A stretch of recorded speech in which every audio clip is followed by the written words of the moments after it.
अस्सलामुअलैकुम। पारुस और पोरस के बारे में सीधी जुबान से कहा जाए तो वो चांद थे।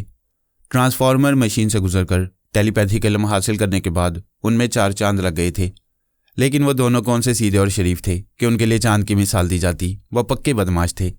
पहले जलेबी की तरह पेचदार थे, अब अमरती की तरह पेचीदा तर हो गए। शैतान थे, शैतान के बाप बन चुके थे। वो दोबारा ये इल्म हासिल करने के बाद सोनिया को सलाम करने उसके क्वार्टर में आए। उसने दोनों को गले लगाकर प्यार किया, फिर कहा, मुझे थोड़ी देर पहले इतला मिली है कि शैतान इस्तीफा देकर इस दुनिया से जा चुका है।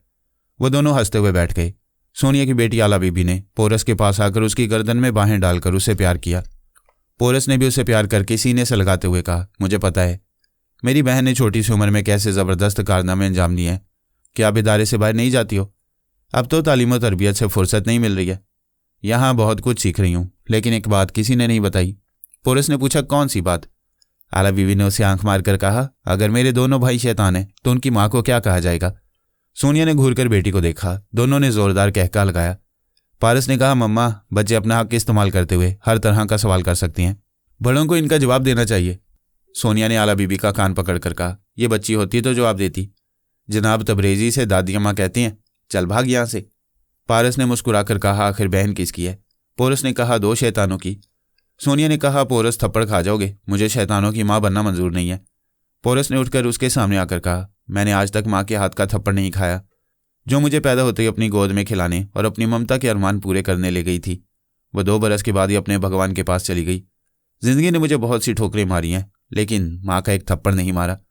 प्लीज़ मम्मा, मेरी यह हसरत पूरी कर दें, मुझे एक जोर का थप्पड़ मारें। पारस ने कहा, है भाई, तेरी शामत आई है, मम्मा का हाथ पड़ेगा तो 14 तबक रोशन हो जाएंगे। सोनिया ने कहा, माँ अपने बेटे की हसरत दुश्मन बनकर पूरी नहीं करती। वो मारती भी है तो प्यार से, लेकिन पोरस, एक शर्त पर मारूंगी। शर्त क्या है? जैसे ही मारने के लिए हाथ चलाऊं तो मेरा हाथ पकड़ लेना। जब हाथ पकड़ लूंगा तो हसरत कैसे पूरी होगी? हो जाएगी बेटे, तुम हाथ पकड़ने के बावजूद थप्पड़ खाओगे। अपनी मामा के पास आए हो तो मक्कारी सीखते जाओ। वो हंसते हुए बोला, मक्कारी समझता हूँ। मारने के लिए एक हाथ बढ़ाएंगी लेकिन दूसरे हाथ से मारेंगी। सोनिया ने अपना दायां हाथ बढ़ाकर कहा, मैं इस हाथ से मारूंगी, दूसरा हाथ इस्तेमाल नहीं करूंगी। बस तुम इस हाथ को पकड़ लो। Are you ready? पोरस ने यस कहकर उसका हाथ पकड़ना चाहा, लेकिन उसकी मुट्ठी खाली रह गई। सोनिया का हाथ बड़ी फुर्ती से उसकी खाली मुट्ठी के ऊपर आ गया। ऐसे वक्त वह आसानी से तमांचा मार सकती थी, लेकिन उसने कहा, तुम बेहतरीन फाइटर हो, मगर तुम्हें यह नहीं सिखाया गया होगा कि एक पल की रफ्तार का किस तरह हिसाब रखते हुए मुकाबिल की गिरफ्त से बचा जा सकता है। लो फिर पकड़ो, बार बार पकड़ो। नाकाम रहोगे तो सज़ा के तौर पर तमांचा खाओगे। इस बार पोरस ने मोहतात होकर मक्कारी से नजरें मिलाईं, ताकि नजरें मिलते ही एक पल में उसका हाथ पकड़ ले, मगर यह मक्कारी भी ना चली। सोनिया के हाथ को गिरफ्त में लेने वाली मुट्ठी फिर खाली रह गई। पारस ने कहा, पोरस, फाइट के वक्त मम्मा से नजरें मिलाने की हमाकत ना करना, यह मम्मा का बुनियादी दाव है। अव्वल तो ये लड़ती नहीं है, जहानत से मात देती हैं, और इन्हें लड़ने पर मजबूर कर दिया जाए तो वो मुकाबिल की आंखों से नजरें नहीं हटाती, उसकी आंखों से उसके इरादों को भांपती हैं। पोरस उसकी बातें सुन रहा था और सोनिया का हाथ पकड़ने के लिए मुख्तलिफ हथकंडे इस्तेमाल कर रहा था। जब एक हाथ से पकड़ने में नाकाम होने लगा तो उसने दोनों हाथों से पकड़ना चाहा। दूसरे लम्हे में उसके हलक से करासी निकल गई। सोनिया ने उसके पेट में घुटना मारा था। वह पेट के दर्द से झुका तो एक गाल पर जोरदार तमांचा मारा। वो दूसरी तरफ घूम गया। वो बोली, हमारे दरमियान सिर्फ एक हाथ का खेल था, मैं खेलती रहती, तुम्हें थका डालती, मगर तुमने दोनों हाथों से पकड़ने की कोशिश की, इसलिए मैंने भी दूसरा दाव इस्तेमाल किया। बोलो, क्या हसरत पूरी हो गई? वो तेजी से पलटकर मुस्कुराते हुए सोनिया से लिपट कर बोला, मामा, आप क्या चीज़ हैं? आज तक आपके मुतालिक सुनता ही आया था, आज एक ही तमांचे में बहुत कुछ सीख गया हूँ। सोनिया ने उसे अलग किया, फिर जहाँ तमांचा मारा था उस हिस्से को चूम कर कहा, मैं कह चुकी हूँ तुम अच्छे फाइटर हो, मगर गुजरते हुए लम्हात की तेज़ रफ्तारी की काउंटिंग नहीं समझ पाते हो। वह मेज़ के पास आकर इंटरकॉम का बटन दबाकर ज़रा इंतज़ार करके बोली, मिस्टर खलील, टाइम मशीन के इंस्ट्रक्टर से कहें कि पोरस को वहाँ की मशीनें हैंडल करना सिखाए। यह ज़हीन है, 1-2 रोज़ में मशीनों की मार खाते खाते एक एक लम्हे और एक एक पल की काउंटिंग सीख लेगा। पारस ने मुस्कुराते हुए पोरस से कहा, आ गई शामत, या तो जहानत से सीख लोगे या इदारे के अस्पताल में पहुंचा दिए जाओगे। मैंने, सानी, अली और फहमी ने ऐसे मरहलों में बड़ी मार खाई है। पोरस ने कहा, आर्ट्स ऑफ एक्शन कितना ही जान लेवाओ, मैं सीखूंगा, लेकिन मामा एक गुजारिश है, क्या 1 हफ्ते बाद मैं टाइम मशीनों को हैंडल करने जाऊँ तो कोई हर्ज नहीं है? सॉरी, मैं हुक्म दे चुकी हूँ, यहाँ मेरे हुक्म को सिर्फ जनाब तबरेज़ी और आमना बेगम बदल सकती हैं। तुम आमना बेगम से गुजारिश करो। वो दोनों सोनिया से रुखसत होकर आमना के क्वार्टर में आए, उसे सलाम किया। माँ ने दोनों बेटों को गले लगाकर प्यार किया, फिर कहा, खाने का वक्त हो चुका है, यहाँ से खा कर जाओ। पोरस ने कहा, मामा, मेरे तो मार खाने का वक्त हो चुका है। मामा ने मुझे टाइम मशीनों के मरहले से गुजरने का हुक्म दिया है। कोई बात नहीं बेटे, मेरे साथ लंच करो, शाम से टाइम मशीनों को हैंडल करने जाओ। क्या ये काम 1 हफ्ते बाद नहीं हो सकता? तुम्हारी मम्मा बहुत अजीम है, मेरा बहुत एहतराम करती हैं, कभी कोई गलत फैसला नहीं करती है। सोनिया, फहमी, पारस और अली के मुकाबले में तुम्हारे अंदर जो कमी रह गई है पहले उसे पूरा करो। पोरस ने सर झुका लिया। आमना ने इंटरकॉम के जरिए खाने का ऑर्डर दिया, फिर पोरस के शाने पर हाथ रखकर बोली, मेरा बेटा बरसों के बाद मुझे मिला है।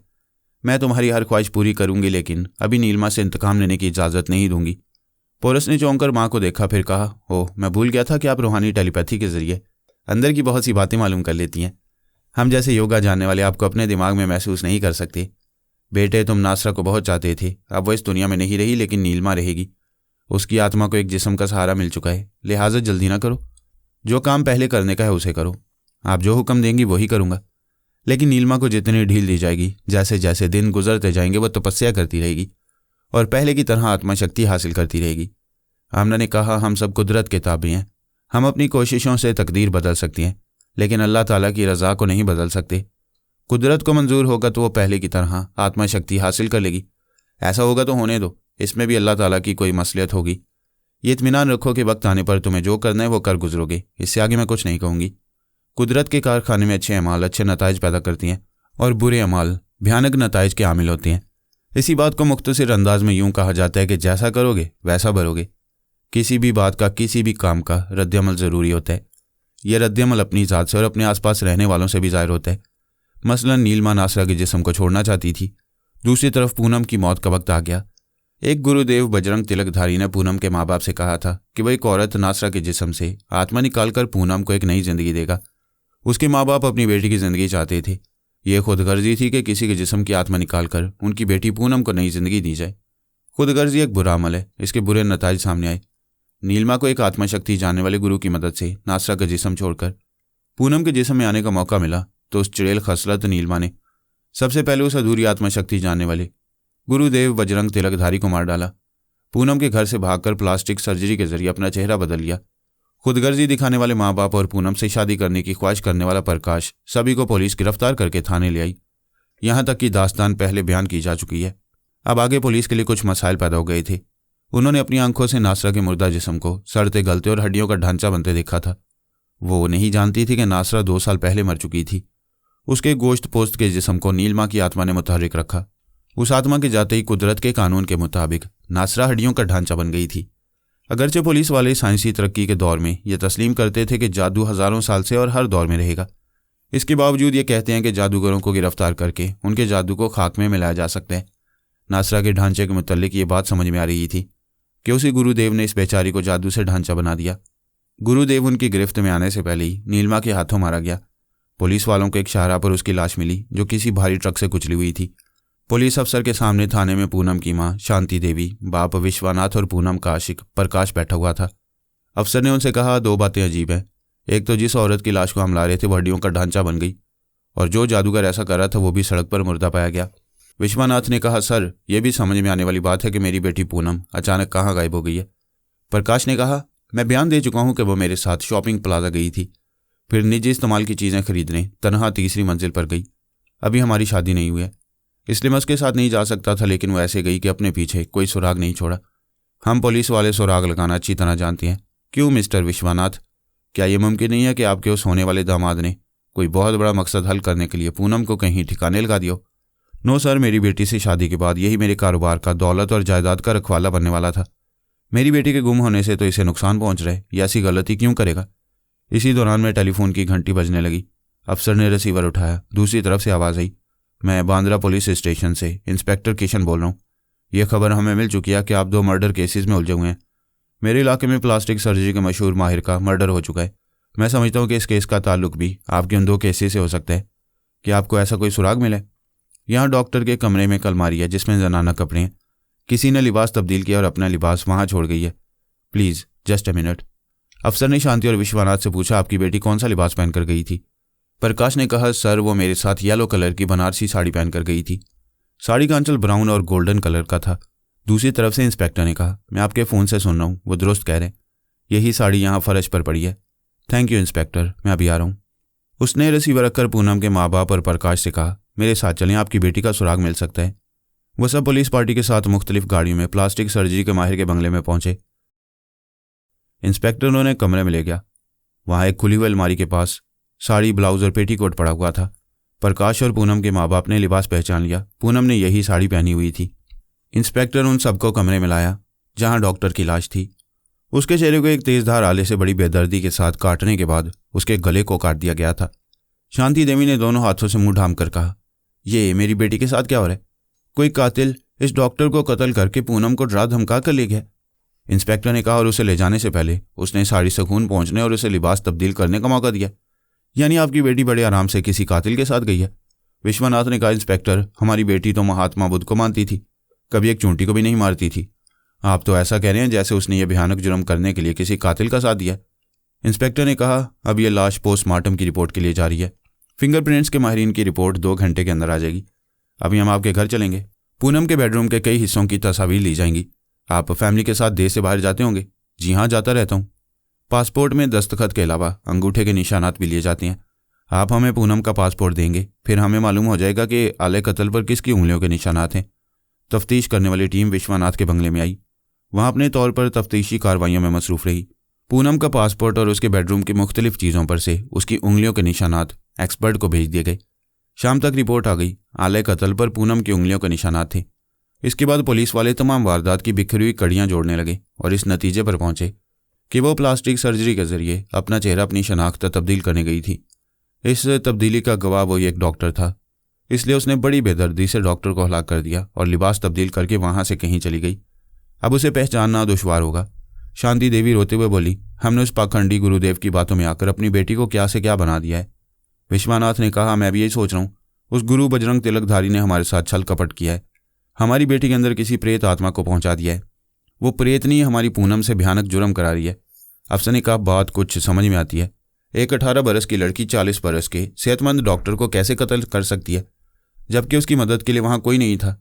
किसी तीसरे की उंगलियों के निशानात वहाँ नहीं है। दूसरे अफसर ने कहा, यह तमाम बातें अपनी जगह दुरुस्त हो सकती हैं, लेकिन कानूनन अदालत में ये बात तस्लीम नहीं की जाएगी। हमें किसी न किसी तरह पूनम को तलाश करना चाहिए। एक अफसर ने कहा, मैंने पूनम की गुमशुदगी की इतला मिलने के बाद ही एयरपोर्ट, बंदरगाह और हाईवे वगैरह अहम मुकामात की नाकाबंदी करा दी है, लेकिन कोई उसे पहचानेगा कैसे? वो तो अपना रूप बदल चुकी है। जिस्म पर कोई पैदाइशी निशान होगा तो उसे भी प्लास्टिक सर्जरी के जरिए मिटा चुकी होगी। उसकी चालाकियों से अंदाज़ा होता है कि वो अपने पीछे कोई सुराग नहीं छोड़ेगी।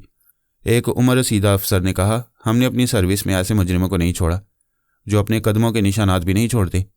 अगर वाकई वो एक प्रेत आत्मा है तो उससे भी कोई भूल हुई होगी। इंसान के जिस्म में आने के बाद आत्मा भी इंसानों की तरह कोई ना कोई गलती करती है।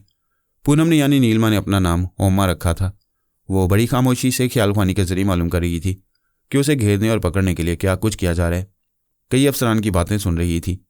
जब उमर रसीद अफसर ने कहा कि वह आत्मा इंसानी जिस्म में आकर बहैसियत इंसान ज़रूर कोई गलती कर चुकी होगी या आइंदा गलती करेगी, तो ये बात ओमा यानी नीलमा के दिल को लगी। वह पहले भी कई जिस्म बदलकर कोई ना कोई गलती करती रही थी। उसे अब तक सिर्फ यही खतरा था कि पूनम की कोई तस्वीर किसी दुश्मन टेलीपैथी जानने वाले के हाथ ना लगे, वरना वह तस्वीर की आंखों में झांक कर उसके दिमाग में पहुंचेगा।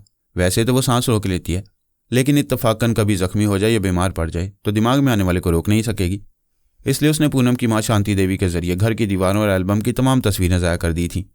पासपोर्ट की तस्वीर भी नहीं रहने दी। उंगलियों के निशानात से कोई टेलीपैथी जानने वाला उसके साय तक भी नहीं पहुंच सकता था। लेकिन उस उमर रसीद अफसर की बात सुनकर ख्याल आया कि अपनी उंगलियों के निशानात को मिटा देना बेहतर होता। शायद ये गलती उस अफसर को उसके करीब पहुंचा दे। दूसरे अफसरान के दिमागों में जाकर मालूम हुआ था कि उस उमर रसीद अफसर का नाम अब्बास मेहदी है।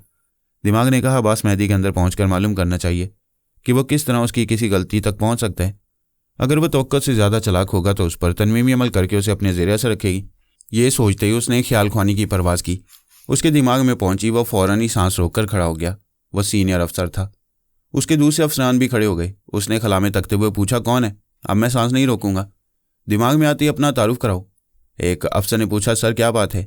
यही मालूम करना चाहता हूँ, शायद वो टेलीपैथी भी जानती है। ओमा ने कहा, हाँ जानती हूँ। इस वक्त तुम्हारे चारों तरफ मौत है। मैं किसी भी अफसर या सिपाही के दिमाग में घुसकर उसके ज़रिए तुम्हें गोलियों से छलनी कर सकती हूँ। ऐसा करने से पहले सुन लो, मैं कलाम पाक का हाफिज़ हूँ। अल्लाह ताला ने तौफीक दी है कि मैं 5 वक्त इबादत भी करूँ और अपने सरकारी फ़राइज़ भी अदा करता रहूँ। लो सुनो और जितनी दूर भाग सकती हो भागो। अब्बास मेहदी कुरान मजीद की आयात की तलावत करने लगा। वो तो बिस्मिल्लाह के अल्फाज सुनते ही वहाँ से भागी और दिमागी तौर पर अपनी जगह हाजिर हो गई। वो एक फैमिली को ट्रैप करके उनकी फैमिली मेंबर बनकर गोवा पहुंची हुई थी और किराए के एक कॉटेज के कमरे में तनहा बैठी हुई थी। इस फैमिली के दूसरे मेम्बरान दूसरे कमरों में थे। वो सोचने लगी, मैंने ये जानते हुए भी कि अब्बास मेहदी मुसलमान है, उसके दिमाग में रास्ता बनाना चाहा। आखिर एक गलती हो ही गई, लेकिन नादानिस्ता हुई। ये ज़रूरी तो नहीं है कि तमाम मुसलमान इबादत गुजार और कलाम पाक की तलावत करते हों। मुझे इस वाक़ये से सबक सीखना चाहिए। आइंदा कोई भी मुसलमान हो, मुझे उससे दूर रहना चाहिए। फिर यह सोचने लगी, ये मुसलमान पाकी और नापाकी की बातें करते हैं। कहते हैं आसमानी किताब की बातें सुनकर नापाक आत्मा भाग जाती है, लेकिन मैं तो रोज़ गुस्ल करती हूँ, मुझे गंदगी पसंद नहीं है। सर से पाँव तक साफ़ सुथरी रहती हूँ और धुला हुआ नया लिबास पहनती हूँ। फिर मुझसे आसमानी किताब के अल्फाज बर्दाश्त क्यों नहीं होते? वो गौर करने लगी। ये बात उसकी समझ में नहीं आ रही थी कि पाकीज़गी सिर्फ जिस्म और लिबास की नहीं होती, असल पाकीज़गी दिल की और अपने अमाल की होती है। और काले जादू का अमल निहायत ही नापाक हुआ करते हैं। उसने ये तय किया कि आइंदा बहुत मोहतात रहकर किसी ऐसे मौलवी को ट्रैप करेगी जो अपने दिमाग में पराई सोच की लहरों को महसूस करके सांस ना रोकता हो। फिर उसके ख्यालात पढ़कर मालूम करेगी कि उसके पाक को साफ रहने में क्या कमी रह गई है, या वो मुकद्दस आसमानी किताब के असरात का तोड़ कैसे कर सकती है। उसकी असल परेशानी यह थी कि उसकी टेलीपैथी अब्बास मेहदी के जरिए ज़ाहिर हो गई थी। आइंदा ये बात छुपने वाली नहीं थी कि एक ऐसी लड़की जो मरने वाली थी, उसके जिस्म में दूसरी आत्मा समा गई है। उसे फिर एक नई ज़िंदगी मिल गई और वो नई ज़िंदगी हासिल करने वाली टेलीपैथी भी जानती है। ये बात पोरस, जलाल पाशा और सना को मालूम होगी तो वह समझ लेंगे कि वही लड़की नीलमा है। फिर तो पोरस उसे नासरा की मौत का इंतकाम लेने के लिए एक चालाक शिकारी की तरह से तलाश करता हुआ उसकी शाहरग तक पहुंच जाएगा। अब उसकी भलाई इसी में थी कि जल्द अज जल्द किसी सुनसान और वीरान इलाके में पहुंचकर पूरी तरह आत्माशक्ति हासिल करने के लिए तपस्या शुरू कर दे। जितनी देर होगी उतना ही पुलिस और पोरस वगैरह का घेरा उसके अतराफ तंग होता जाएगा। उसने अपनी जगह से उठकर बैग में अपना कुछ ज़रूरी सामान रखा, फिर दूसरा दरवाज़ा खोलकर कॉटेज से बाहर गई। गोया एक ऐसा समुद्री साहली इलाका है जहाँ दुनिया भर के टूरिस्ट तफरी के लिए आया करते हैं। गलियों, सड़कों और बाज़ारों में बड़ी रौनक रहती है। समुंदर के साहिल पर हुस्न और शबाब की रौनक काबिल दीद होती है। कभी समुंदर और कभी साहिल पर मुख्तसर से मुख्तसर लिबास में जलपरियाँ थिरकती नजर आती हैं। ओम्मा नीलमा इतनी औरतों और मर्दों में अपने लिए एक नया शिकार ढूंढती फिर रही थी। यूं घूमते फिरते उसे एक शख्स नजर आया। वो सिर्फ अंडरवियर पहने हुए था। ऐसा खूबसूरत, कद्यावर और बॉडी बिल्डर था कि उसके कसरती बदन को देखने वालियां लज्जाती होंगी। वो साहिल पर एक टीले के पास खड़ा नारियल पानी पी रहा था। उसने दूर से आते हुए ओमा को देखा। दूर दूर तक हसीनों का मेला लगा हुआ था। इन हज़ारों हसीनाओं में ओमा सबसे अलग और पुरकशिश लग रही थी। वो करीब आकर नारियल वाले से बोली, मुझे भी एक नारियल पानी दो। टीले वाले ने नारियल के ऊपरी कटे हुए हिस्से में एक स्ट्रॉ डालकर उसे दिया। वो खूबरू जवान से बज़ाहिर बेनियाज रहकर पीने लगी। वो जैसे सहरज़दा सा होकर उसे देख रहा था। उसने प्लास्टिक सर्जरी के जरिए खुद को इस कदर हसीन और पुरकशिश बनाया था कि देखने वाले उसे देखते ही रह जाते। वो बोला, हाय ब्यूटी, मेरा नाम शिवाजी साधारण है। ओमा ने पूछा कि वही शिवाजी जो अपनी फ़ौज के साथ पहाड़ों में छुपकर रहता था और अचानक मुग़ल फ़ौजों पर हमले किया करता था? हाँ, वो हमारा हीरो था। मेरे डैडी उसके अकीदतमंद थे, उसी के नाम पर मेरा नाम रखा है। लेकिन पहाड़ों में छुपकर हमले करना बुज़दिली है।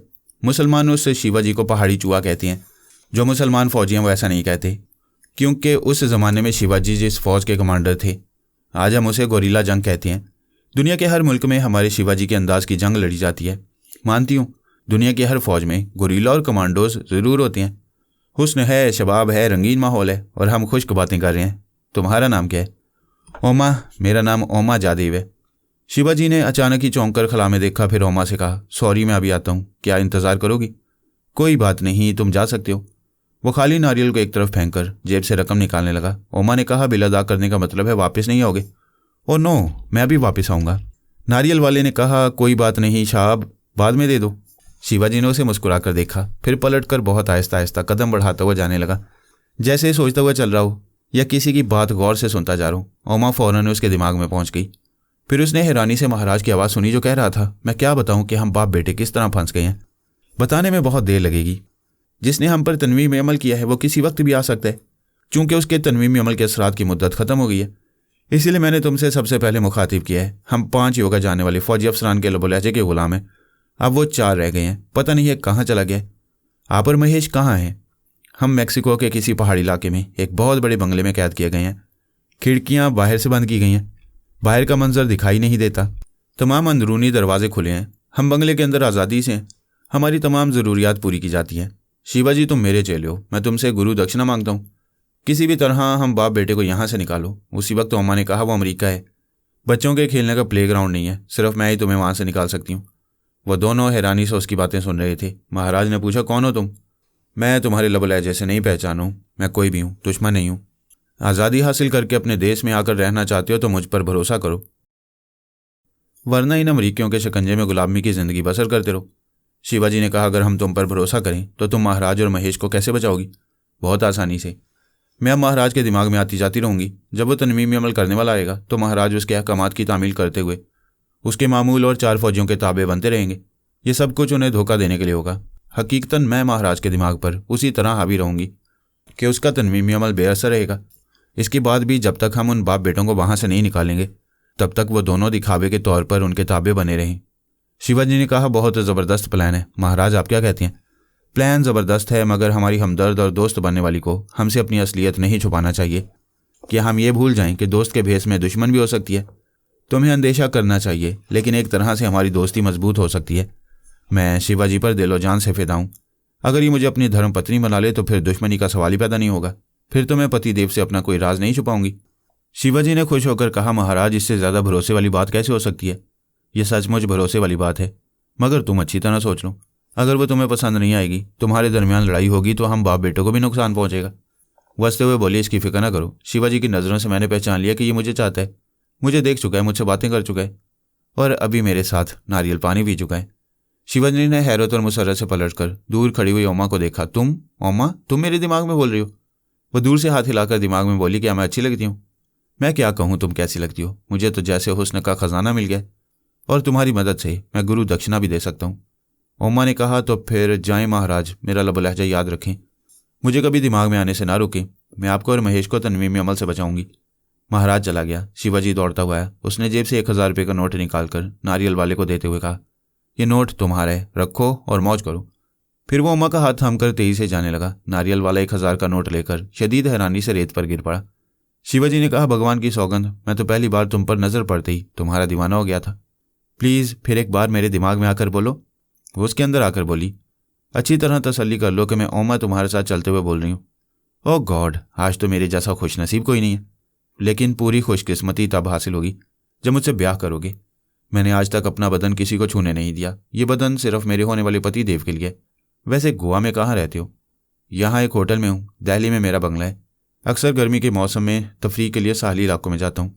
इस बार यहाँ आने के लिए सोचा। वैसे मेरी खुशकिस्मती मुझे यहाँ ले आई है। वो मकार अपनी हकीकत नहीं बताना चाहती थी। उसने पूछा, क्या महाराज को भूल गए?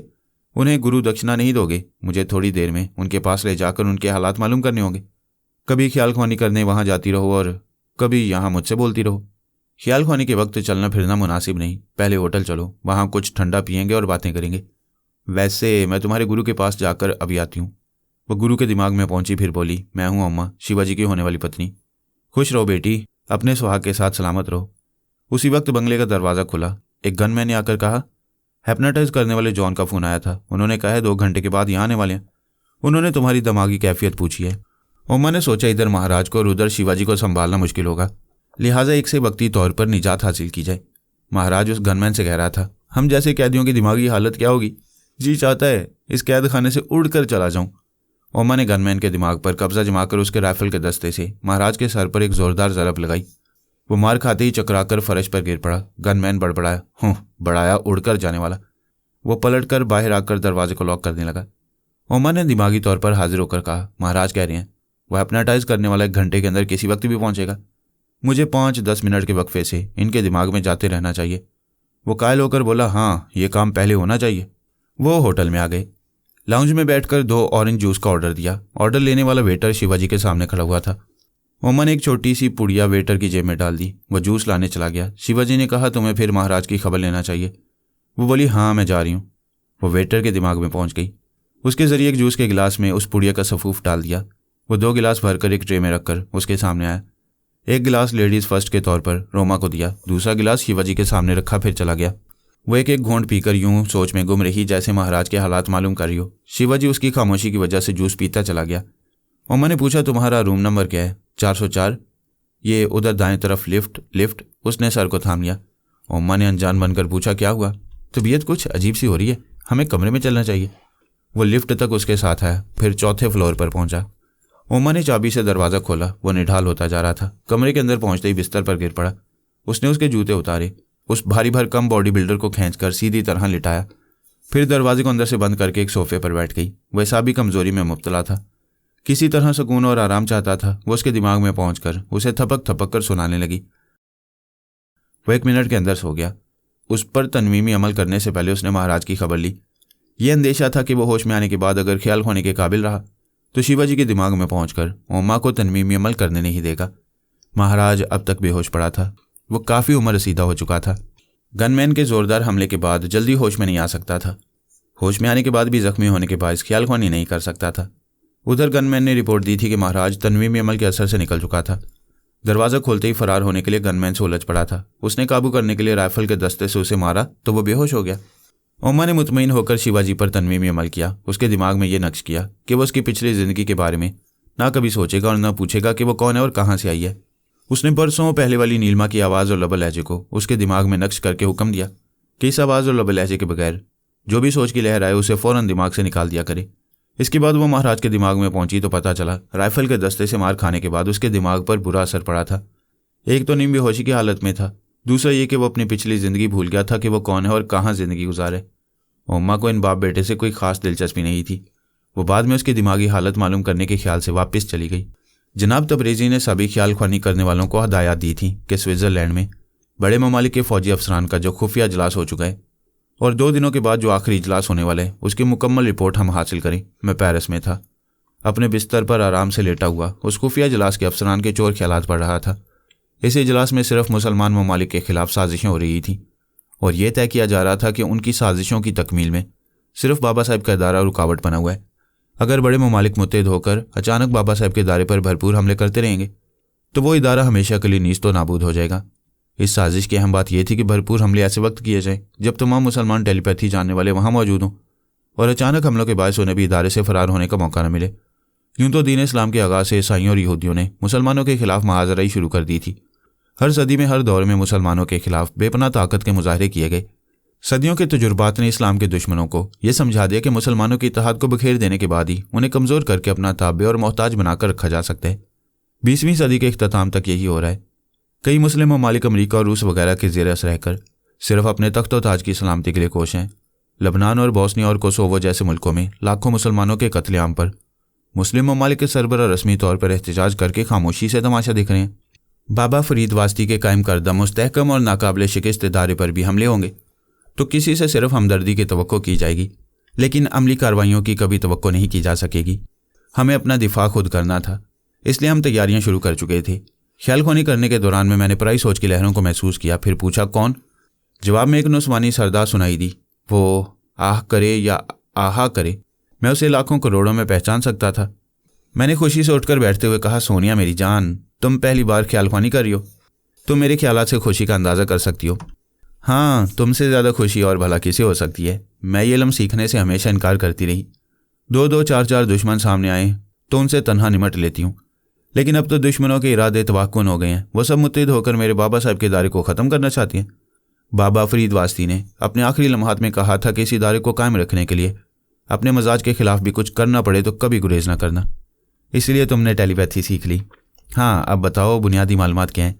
वो इदारे पर हमले करेंगे, लेकिन सही वक्त के इंतज़ार में है। उन्होंने ये मालूम करने के लिए कई सुराग रसां छोड़ रखी हैं कि किसी खास दिन या किसी खास तकरीब में हम तमाम टेलीपैथी जानने वाले इस इदारे में यकजा होंगे तो ऐसे ही वक्त मुनज़्ज़म हमले किए जाएंगे।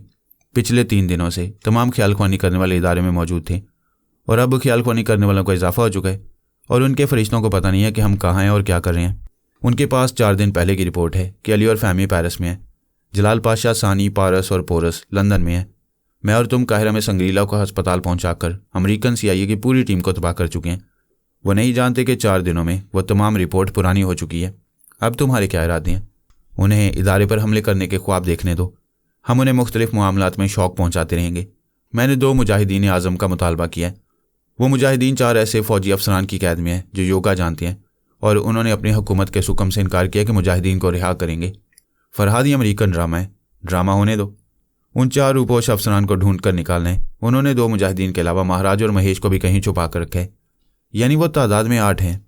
हाँ, लेकिन एक खुफिया अड्डे से फरार होते वक्त वो तादाद में 6 थे। उन 4 अफसरान के साथ या तो महाराज और महेश थे या फिर वो 2 मुजाहिदीन होंगे। मैंने अमरीकी अकाबरीन को सख्ती से मना किया है कि वो उन्हें तलाश ना करें, वरना वो गिरफ्तार होने से पहले दोनों मुजाहिदीन को हलाक कर देंगे। यानी हम खामोशी से उन्हें तलाश करेंगे। हाँ, कोई ऐसी चाल चलो कि उन्हें खबर ना हो और हम उनकी शाहराह तक पहुंच जाएं। मुझे ज़रा गौर करने दो, या तो हम उनके खुफिया अड्डे तक पहुंचेंगे या फिर उन्हें जाहिर होने पर मजबूर करेंगे। वो चली गई। आधे घंटे बाद वापस आकर बोली, परदेश में रहने वालों को अपने देश की कोई चीज़ मिल जाए तो वो बहुत खुश होती हैं। एक बंगाली को अमेरिका में रसगुल्ला मिल जाए तो वो इसे एक नेमत समझकर खाएगा। एक पंजाबी रेडियो से पंजाबी मौसीकी सुन ले तो मस्त होकर भंगड़ा डालने लगता है। इसी तरह महाराज और महेश को भी भारत की किसी चीज़ से लगाव होगा। दुरुस्त कहती हो, उन टेलीपैथी जाने वाले बाप बेटे की हर ज़रूरत पूरी की जाती है। उनमें ऐसी ज़रूरियात की चीज़ क्या होगी जो भारत से मंगवा कर उन्हें दी जाती होगी?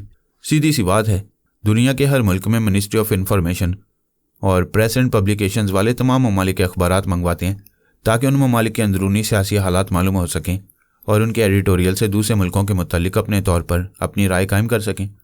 अमेरिका के तमाम बड़े शहरों में हर मुल्क और हर ज़ुबान के अखबारात आती हैं। क्या वो बाप बेटे हिंदी अखबारात पढ़ने का मुतालबा नहीं करते होंगे? बेशक वो चारों अफसरान भी ये चाहते होंगे कि उनके टेलीपैथी जाने वालों को हिंदी अखबारात के ज़रिए वहाँ के सियासतदानों के बयानात पढ़कर उनके अंदर छुपी हुई दोगली पॉलिसियों के मुतालिक मालूमात हासिल होती रहें। वाह मेरी जान, तुमने क्या नुक्ता निकाला है। पहुंचने का रास्ता तो मिल रहा है, लेकिन अमेरिकी रियासत की मिनिस्ट्री ऑफ इंफॉर्मेशन पहुंचकर मालूम करना होगा कि मुख्तलिफ ज़ुबानों के अखबारात के तकसीम कनिंदा कौन कौन है और उनके हॉकर हिंदी अखबारात कहाँ पहुँचाते हैं। हमारे पास अब टेलीपैथी जाने वालों की कमी नहीं रही है। अभी उन सब से कहते हैं कि वो अमेरिका की एक एक स्टेट में जाएं और मालूमात हासिल करें। हम दोनों अपने मुख्तलिफ टेलीपैथी जाने वालों के पास जाकर उन्हें हदायत देने लगे कि वो अमेरिका की हर रियासत में जाकर हिंदी अखबारात के तकसीम कनिंदगान के ख्यालात पढ़ें और जहाँ जहाँ हिंदी अखबारात पहुँचते हों वहाँ के नाम, पते और फ़ोन नंबर मालूम करें। मैं, सोनिया, सलमान, जलाल पाशा, सना, सानी, पारस और इदारे से ताल्लुक़ रखने वाले कई टेलीपैथी सीखने वाले सुराग रसां इस काम में लग गए। सिर्फ फहमी को छोड़ दिया गया। वो अफ़गानिस्तान में अली के साथ मसरूफ़ थी। इस एक की कमी से कोई फ़र्क नहीं पड़ता था। हमारे पास तो जैसे टेलीपैथी जाने वालों की फ़ौज थी। शाम से पहले ही कई मशकूक नाम, पते और फ़ोन नंबर मालूम हुए। उन मशकूक पतों में से एक बंगला मेक्सिको के एक पहाड़ी इलाके में था। वहाँ रिटायर्ड फौजी अफसरान ने ज़्यादा तादाद में रिहाइश इख्तियार की हुई थी। सानी ने आकर कहा, पापा मैं महाराज के दिमाग में पहुँच गई हूँ। एक गनमैन ने उसके सर पर राइफल के दस्ते से ज़रब लगाई थी। वो बेहोश हो गया था। होश में आने के बाद अपनी याददाश्त खो बैठा है, अपनी पिछली ज़िंदगी भूल गए। जब वो पिछले वाक़यात भूल चुका है तो तुम्हें कैसे मालूम हुआ कि किसी गनमैन ने उसे बेहोश किया था? वह महाराज के बेड के पास सिक्योरिटी अफसर, गार्ड्स और एक हिप्नोटाइज करने वाला मौजूद है। वापस में महाराज की मौजूदा हालत के बारे में बातें कर रहे हैं। आप उन सब के दिमागों में जा सकती हैं। मैं, सोनिया और कई ख्याल ख्वानी करने वाले सानी के ज़रिए वहाँ मौजूद रहने वालों के दिमागों में पहुँच गए। फिर उनके ज़रिए बंगले के बाहर ड्यूटी पर रहने वाले गार्ड्स के अंदर पहुँचे। उस बंगले के दूसरे हिस्से में महेश था। उसे अपने बाप के बारे में ख्याल ख्वानी के ज़रिए मालूम हुआ था। वो चीख चीख कर एहतजाज कर रहा था कि उसके बाप को क्यों ज़ख्मी किया गया और उसकी बेहोशी के बारे में बेटे को क्यों नहीं बताया गया। मैं मुस्तकिल महाराज के दिमाग में था। उसके चोर ख्यालात भी उलझे हुए थे। उसी वक्त हिप्नोटाइज करने वाले ने कहा, मेरे पिछले तनवीमी अमल के असरात की मुद्दत ख़त्म हो गई है। महेश पर फ़ौरन अमल करना ज़रूरी है। उस पर अमल किए जाने तक किसी तजुर्बाकार डॉक्टर को बुलाकर महाराज का मुआयना कराया जाए। मैंने इदारे के एक सुराग रसां से कहा, तुम हिप्नोटाइज करने वाले के दिमाग पर कब्जा जमाए रखो और महेश के दिमाग में अपनी आवाज़ और लबा लहजा नक्श करोगे। मैं और सोनिया उस हिप्नोटाइज करने वाले और महेश के दिमाग में रहेंगे। सोनिया जैसा कहेगी तुम वैसे ही करोगे। मैं अभी महेश के दिमाग में नहीं पहुंच सकता था। वो सांस रोक लेता और ये जाहिर हो जाता कि वहाँ दूसरे टेलीपैथी जानने वाले भी मौजूद हैं। सोनिया ने कहा, है टेलीपैथी के शहंशाह, मेरे प्यारे सरताज, कुछ मेरे दिमाग से भी काम करो। तुम फिर दूर की कोड़ी लाई हो। उसने मुझे दूर की कोड़ी समझाई। हालांकि ये बात मैं खुद सोच सकता था, मगर उसका ज़हन बेयक वक्त कई मामलात पर तवज्जो देता रहता था। बहरहाल मैंने महाराज का लहजा इख्तियार किया और महेश के दिमाग में आकर बोला, बेटे मैं हूँ। महेश ने सांस रोककर मेरी सोच की लहरों को नहीं भगाया। हैरानी से बोला, ये लोग कह रहे थे और मैं भी थोड़ी देर के लिए आपके पास गया था, मगर आप सब कुछ भूले हुए थे। आपने मुझे नहीं पहचाना। बेटे इसलिए नहीं पहचाना कि उस वक्त वो लोग मेरे करीब थे। मेरी किसी गलती से समझ लेते कि मैं ख्याल ख्वानी कर रहा हूँ। आप पिछली ज़िंदगी भूल जाने की एक्टिंग क्यों कर रहे हैं? मैं ये चाल इसलिए चल रहा हूँ कि यह हिप्नोटाइज करने वाला तुम पर अमल करता रहेगा, तो मैं तुम्हारे दिमाग में रहकर इसके अमल को नाकाम बनाता रहूँगा और तुम यूँ जाहिर करना जैसे सचमुच तनवीमी अमल के ज़रिए असर आ गए हो। वाह डैडी, आप क्या ज़बरदस्त चाल चल रहे हैं। जब यह कमबख्त आप पर अमल करेगा तो मैं आपके दिमाग में छुप कर इसके तनवीमी अमल को नाकाम बनाऊंगा। इस तरह हम आइंदा किसी के ताबे नहीं रहेंगे। उसी वक्त हिप्नोटाइज करने वाले ने महेश के पास आकर कहा, उठो और अपने बेड पर लेट जाओ। महेश ने हुक्म से इनकार नहीं किया। वो मुतमईन था कि उसे तनवीमी अमल से बचाने वाला उसका बाप दिमाग में मौजूद है। वो बिस्तर पर आकर चारों शाने चित लेट गया। हिप्नोटाइज करने वाले का दिमाग हमारे सुराग रसां जब्बार हाशमी के कब्जे में था। वो सोनिया की हदायत के मुताबिक अमल करने लगा। उस अमल के वक्त मैं महेश के चोर ख्यालात पढ़ने लगा। वो बाप बेटे उन चारों योगा जाने वाले अफसरान की रिहाइशगाह से वाकिफ़ नहीं थे। उनके ताबे थे, इसलिए पूछ भी नहीं सकते थे। कि उनकी खुफिया रिहाइश का कहाँ है। अलबत्ता एक ऐसी बात मालूम हो गई जिसकी हम तवक्को नहीं कर सकते थे। तो ये 3 घंटे पहले महाराज ने ख्याल खोनी के जरिए महेश से कहा था कि उसका एक चेला शिवाजी साधारण गोवा में है। उसकी होने वाली पत्नी ओमा टेलीपैथी जानती है। जब वह हिप्नोटाइज करने आएगा तो ओमा महाराज के दिमाग में रहकर उसके अमल को नाकाम बना देगी। इस तरह उसके बेटे पर भी हिप्नोटाइज करने वाले का अमल कामयाब नहीं हो सकेगा और वो चारों योगा जाने वाले अफसरान धोखा खाते रहेंगे कि वो बाप बेटे उनके ताबे हैं। हमारे लिए यह सवाल अहम था कि ओमा कौन है। टेलीपैथी की दुनिया में नाम पहले कभी नहीं सुना गया था। इस सवाल का जवाब मालूम करने के लिए ज़्यादा सर खपाने की ज़रूरत नहीं थी। यह ख्याल सीधा नीलमा की तरफ जाता था। वो नासरा का जिस्म छोड़ चुकी थी, अब उसे ओमा नामी किसी औरत का जिस्म मिल गया होगा। अब ये मालूम करना था कि अधूरी आत्मा शक्ति के बावजूद उसने जिस्म कैसे तब्दील किया। यह कोई बड़ी बात नहीं थी। जब पोरस उसके पीछे पड़ेगा तो उसे पाताल से और समुंदर की तह से भी निकाल लाएगा। मैं उस बंगले के सिक्योरिटी अफसर के दिमाग में पहुंचा। वह फ़ोन पर योगा जानने वाले एक अफसर को महाराज की हालत बता रहा था। अफसर कह रहा था इसकी याददाश्त गुम होने से क्या होता है, इस पर फिर तनवीमी अमल कराओ। सर, ये महाराज फ़िलहाल आपके काम का नहीं है, क्योंकि अपनी पिछली ज़िंदगी के साथ साथ टेलीपैथी का इल्म भी भूल गया। पहले इसकी याददाश्त वापस लानी होगी। अफसर ने नागवारी से फ़ोन बंद कर दिया। जब महेश पर तनवीमी अमल हमारी मर्ज़ी के मुताबिक मुकम्मल हो गया और वह तनवीमी नींद सो गया तो सोनिया ने मुझसे कहा, अमल हमारा सुराग रसां जबार हाशमी कर रहा था। मैं कभी कभी ज़रूरी हदायत दे रही थी और हिप्नोटाइज करने वाले के चोर ख्यालात पड़ रही थी। पता चला इसने सिक्योरिटी अफसर पर भी एक मुख्तसर सा तनवीमी अमल किया है और वो ये है कि यूँ तो वह सिक्योरिटी अफसर आम हालात में नॉर्मल रहेगा, लेकिन जब चारों योगा जाने वाले अफसरान में से कोई फ़ोन पर यह कोड वर्ड्स अदा करेगा, कम ब्लाइंडली टू माई डोर, मेरे दरवाजे पर एक अंधे की तरह हो। ये सुनकर सिक्योरिटी अफसर को याद आ जाएगा कि वो चारों अफसर किस बंगले में रहते हैं। वो उनके पास हाजिरी देकर ज़रूरी मामला तय करके वापस आ जाएगा। इसे फिर मोबाइल पर कहा जाएगा, मुझे अपने मालकान के बारे में कुछ याद नहीं है। ये कोड वर्ड्स सुनते ही अपने चारों अफसर आकाओं की रहाइश का भूल जाएगा। हमें रफ्ता रफ्ता अपनी मंजिल मिल रही थी। मैंने सोनिया को बताया कि भारत में एक नई टेलीपैथी जानने वाली है जो खुद को ओमा कहती है। एक भरपूर अंदाजे से यही मालूम होता है कि वह नीलमा है और नासरा का जिस्म छोड़कर किसी ओमा के जिस्म में समा गई है। आइंदा पोरस मालूम करेगा कि वो कौन है और कहाँ उसकी गिरफ्त में आ सकती है। सानी ने मुस्कुराकर कहा, पापा आपका बेटा पोरस जख्मी है। वो बड़ी जहानत के साथ टाइम मशीन से गुजर रहा था और 100% मार्क्स हासिल कर रहा था, लेकिन आखिरी मरहले में टाइम मशीन से मार खा गया। सोनिया ने कहा, मैंने पहले उसे समझा दिया था कि आखिरी मरहला बहुत ही दुश्वार है। वहाँ से गुजरते वक्त 1 सेकंड के 100वें हिस्से का हिसाब रखना पड़ता है। यकीनन उसका जहन भटक गया होगा। मैंने बेटे के ज़ख्मी होने की बात सुनी तो दिल मचल गया। फ़ौरन उसके दिमाग में पहुंचकर बोला, बेटे क्या बहुत ज़्यादा ज़ख्मी हो? वो कुर्सी पर बैठा हुआ था। उठकर जॉगिंग करते हुए बोला, नो पापा, देख लें, तमाम ज़ख्म भर चुके हैं। अच्छा, तो आमना भी तुम्हारे ज़ख्म देख ना सकी, रूहानी अमल से चाको चौबंद बना दिया है। यस पापा, मुझे माँ बाप का ऐसा प्यार मिल रहा है कि यही जगह मेरे लिए जन्नत बन गई है। बेटे तुम तो गैर मामूली जहानत रखते हो, फिर आखिरी मरहले में मशीन से मार कैसे खा गए? मार नहीं खाई, धोखा खा गया। ठीक आखिरी मरहले पर मैंने अपने दिमाग में नीलमा की आवाज़ सुनी। बस उसी वक्त जहन भटक गया। मैं इस बुरी तरह जख्मी हुआ था कि नीलमा मुझ पर तनवीमी अमल कर सकती थी, लेकिन मामा ने कहा वो कुछ नहीं कर सकती, क्योंकि जैसे ही मेरे दिमाग में आकर उसे मालूम हुआ कि मैं बाबा साहब के दायरे में हूँ, वह फ़ौरन भाग गई। मैंने हंसते हुए कहा, ठीक है, आखिरी मरहले से गुजरकर अपने मार्क्स पूरे करो, फिर नीलमा तक पहुँचने का रास्ता मिल जाएगा। उधर महेश तनवीमी नींद पूरी कर चुका था। पारस सुराग रसां जबार हाशमी की आवाज़ और उसके लबो लहजे में बोला, उस औरत ओमा का लबो लहजे याद करो और उसे ज़ुबान से अदा करो। महेश ने कहा, ओमा मेरे दिमाग में नहीं, डैडी के दिमाग में आई थी। डैडी ने कहा था कि वह मेरे पास भी आएगी, लेकिन पता नहीं क्यों वो अभी तक नहीं आई। पारस ने कहा, क्या मुसीबत है? तेरे बुड्ढे बाप की खोपड़ी उलट गई है, पता नहीं वो कब नॉर्मल होगा। मुझे अपने भाई को किसी तरह भी ओमा तक पहुंचाना है। फिर वो महाराज के दिमाग में आया। उसके बेड के पास वही हिप्नोटाइज करने वाला खड़ा हुआ था। उसके दिमाग में जलाल पाशा उसे याद दिला रहा था, महाराज याद करो, पुरानी दिल्ली, वहाँ से 3 मील के बाद तुम्हारी एक पुरानी हवेली है। मैं जो कह रहा हूँ उसे तसव्वुर में देखते जाओ, जैसे फिल्म देख रहे हो। समुंदर का साली शहर पूरी, वहाँ फरहाद ने तुम्हारी जान बचाई थी, तुम उसके फर्मा बरदार बन गए थे, लेकिन अपनी आदत के मुताबिक कुछ अरसे बाद अपने मोहसिन फरहाद से अदावत शुरू कर दी। जलाल पाशा उसे एक एक बात याद दिला रहा था। वो तसव्वुर में देख रहा था कि अमेरिका में भी उसने किस तरह पारस और सानी वगैरह को धोखा दिया था, फिर अपने बेटे महेश के साथ हुकूमत अमेरिका का गुलाम बन गया था। महाराज तस्वीर में देख रहा था, उसे कुछ कुछ याद आ रहा था। पारस ने जलाल पाशा से कहा, अंकल आप इस हिप्नोटाइज करने वाले को यहाँ से ले जाएं, मैं इस बुड्ढे को माजी की फिल्म दिखा रहा हूँ। जलाल पाशा हिप्नोटाइज करने वाले के दिमाग में पहुंचकर उसे वहाँ से ले गया।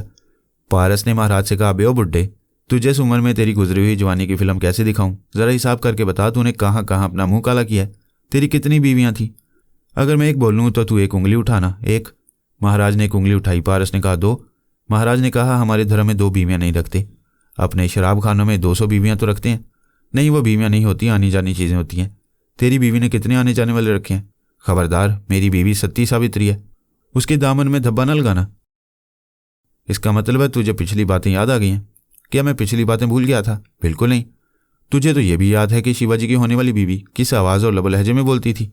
हाँ, वो आने वाली थी, पता नहीं कहाँ रह गई है। वो शादीकारी है।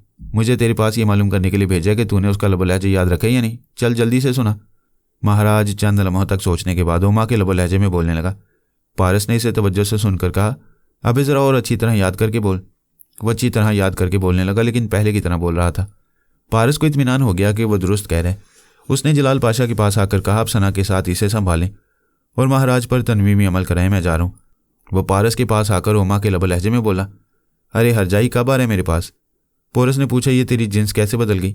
हम दोनों का मुकद्दर एक है, अब तेरी भी जिन्स बदलने वाली है, तुझे भी इसी तरह बोलना होगा। मैं कभी नहीं बोलूँगा। चल कसम खा ले कि नहीं बोलेगा। पोरस ने उसे घूर कर देखा, बेओ चक्करबाज, तू आदमी नहीं बनेगा।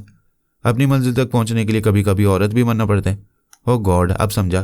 क्या तूने मेरी मंजिल का पता मालूम कर लिया? मालूम करने का फ़ायदा क्या है? तू अपनी जिन्स नहीं बदलेगा।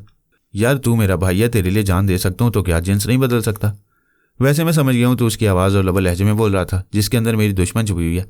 अपने मतलब की बात समझ गया। अब तू औरत बनकर नाचेगा। अब गौर से सुन, मैं फिर इसी लबो लहजे में बोल रहा हूँ। वो 2-3 बार उमा की आवाज़ और लबो लहजे में बोलने लगा। पोरस ने तवज्जो से सुनने के बाद इस लबो लहजे को दोहराया। पारस ने कहा, इस औरत का नाम उमा है। इसने अब तक सिर्फ महाराज से ख्याल खुआने के जरिए गुफ्तगू की है। महेश के ख्यालात कह रहे थे कि उसके पास भी आने वाली थी, लेकिन अब तक नहीं आई। बाद में पता चलेगा कि वो उनके पास दोबारा क्यों नहीं आई। बाद में क्यों पता चलेगा? हम अभी उमा के दिमाग में चलते हैं। अभी नहीं जा सकते। जलाल अंकर महाराज पर तनवीमी अमल कर रहे हैं।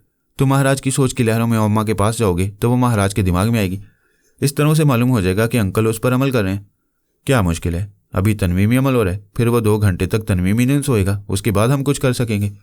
उसके बाद भी कुछ नहीं करेंगे। आज का दिन और रात यहीं रहकर सब्र करो, क्योंकि पहले तुम्हें टाइम मशीन के आखिरी मरहले से गुजरना है और मतलूबा मार्क्स हासिल करने हैं।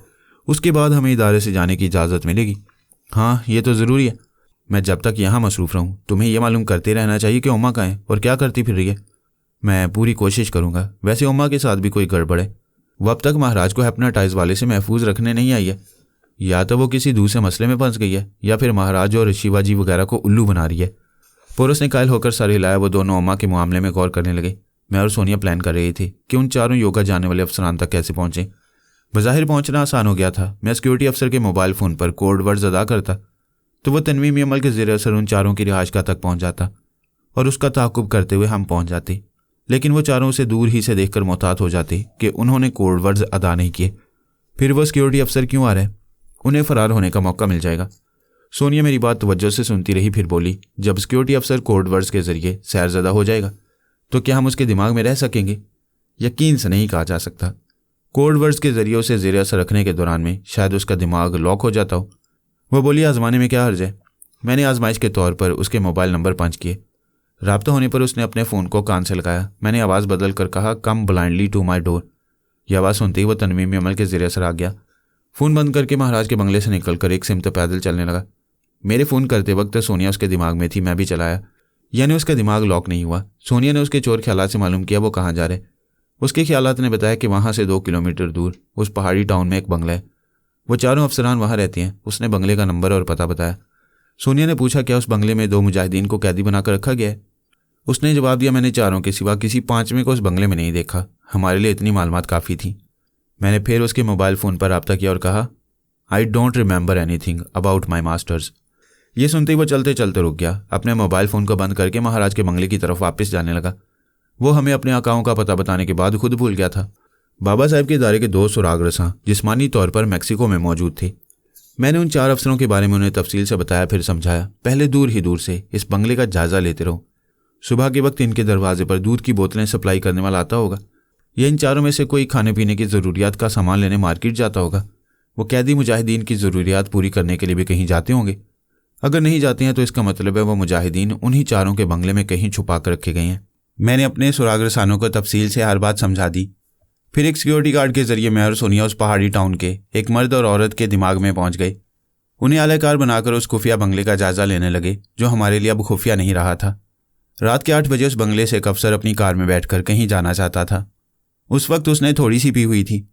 जब हमने अपने आलाकार के जरिए उससे ज़रा लड़खड़ाते हुए देखा तो हमारा सारा मसला ही हल हो गया। मैं और सोनिया उसकी आवाज़ सुनते ही दिमाग में पहुंच गई। वो कहीं जाने के लिए कार में बैठ गया था। सोनिया की मर्जी से फिर कार से बाहर आ गया। मैं उसके ख्यालात पढ़ रहा था। पता चला दोनों मुजाहिदीन उसे बंगले में कैद किए गए हैं, लेकिन दोस्ताना अंदाज में उनके साथ रहते हैं, क्योंकि हिप्नोटाइज करने वाले ने अपने अमल के जरिए उनके ब्रेन वॉश किए थे और उनकी पिछली ज़िंदगी भुला दी थी। मैंने मैक्सिको के दोनों सुराग रसानों से कहा, बंगले के अहाते में जाओ, तुम्हें किसी वक्त भी अंदर जाने के लिए कहा जाएगा। वो अफसर सोनिया की मर्जी के मुताबिक बंगले के अंदर आया। 3 अफसरान ड्राइंग रूम में बैठे हुए थे। उनमें से एक ने कहा, मिस्टर वॉल्टन, तुम पीने से बाज नहीं आते हो, किसी दिन हमें फंसवाओगे। अभी तुम दूसरी बोतल लाने जा रहे थे, फिर वापस क्यों आ गए? वॉल्टन ने कहा, अभी भी क्या डरना, यहाँ किसी टेलीपैथी जाने वाले का बाप भी नहीं आ सकेगा। मैं ये सोचकर वापस आया हूँ कि तुम्हारे जैसे साथियों को छोड़ सकता हूँ, मगर पीना नहीं छोड़ सकता। ये कहते उसने रिवॉल्वर निकाल लिया। एक ने सहम कर कहा, यह क्या हरकत है, क्या तुम 2 पैग पीकर ही आउट हो गए हो? उसने जवाब में गोली चलाई, एक साथी को जख्मी किया। दूसरे के पास हथियार था, वो उसे अपने लिबास से ना निकाल सका। सोनिया ने बड़ी फुर्ती से फायरिंग कराई थी और तीनों को जख्मी करने के बाद वॉल्टन को भी मजबूर किया कि वो खुद को जख्मी करे, ताकि फिर कोई ख्याल ख्वानी की लहरों को अपने दिमाग में ना रोक सके। मैंने अपने दोनों सुराग रसानों से कहा, अंदर जाओ, वहाँ 2 मुजाहिदीन हैं, उनके ब्रेन वॉश किए गए हैं, उन्हें जबरन अपने अड्डे पर ले जाओ। फिर मैंने सोनिया से कहा, इस हिप्नोटाइज करने वाले को अपने सुराग रसानों के अड्डे पर ले जाओ, वह फिर इन पर तनवीमी अमल करके इन मुजाहिदीन की याददाश्त वापस लाएगा। सोनिया ख्याल ख्वानी के जरिए चली गई। हमारे सुराग रसा उन मुजाहिदीन को जबरन पकड़कर अपनी गाड़ी में ले गए।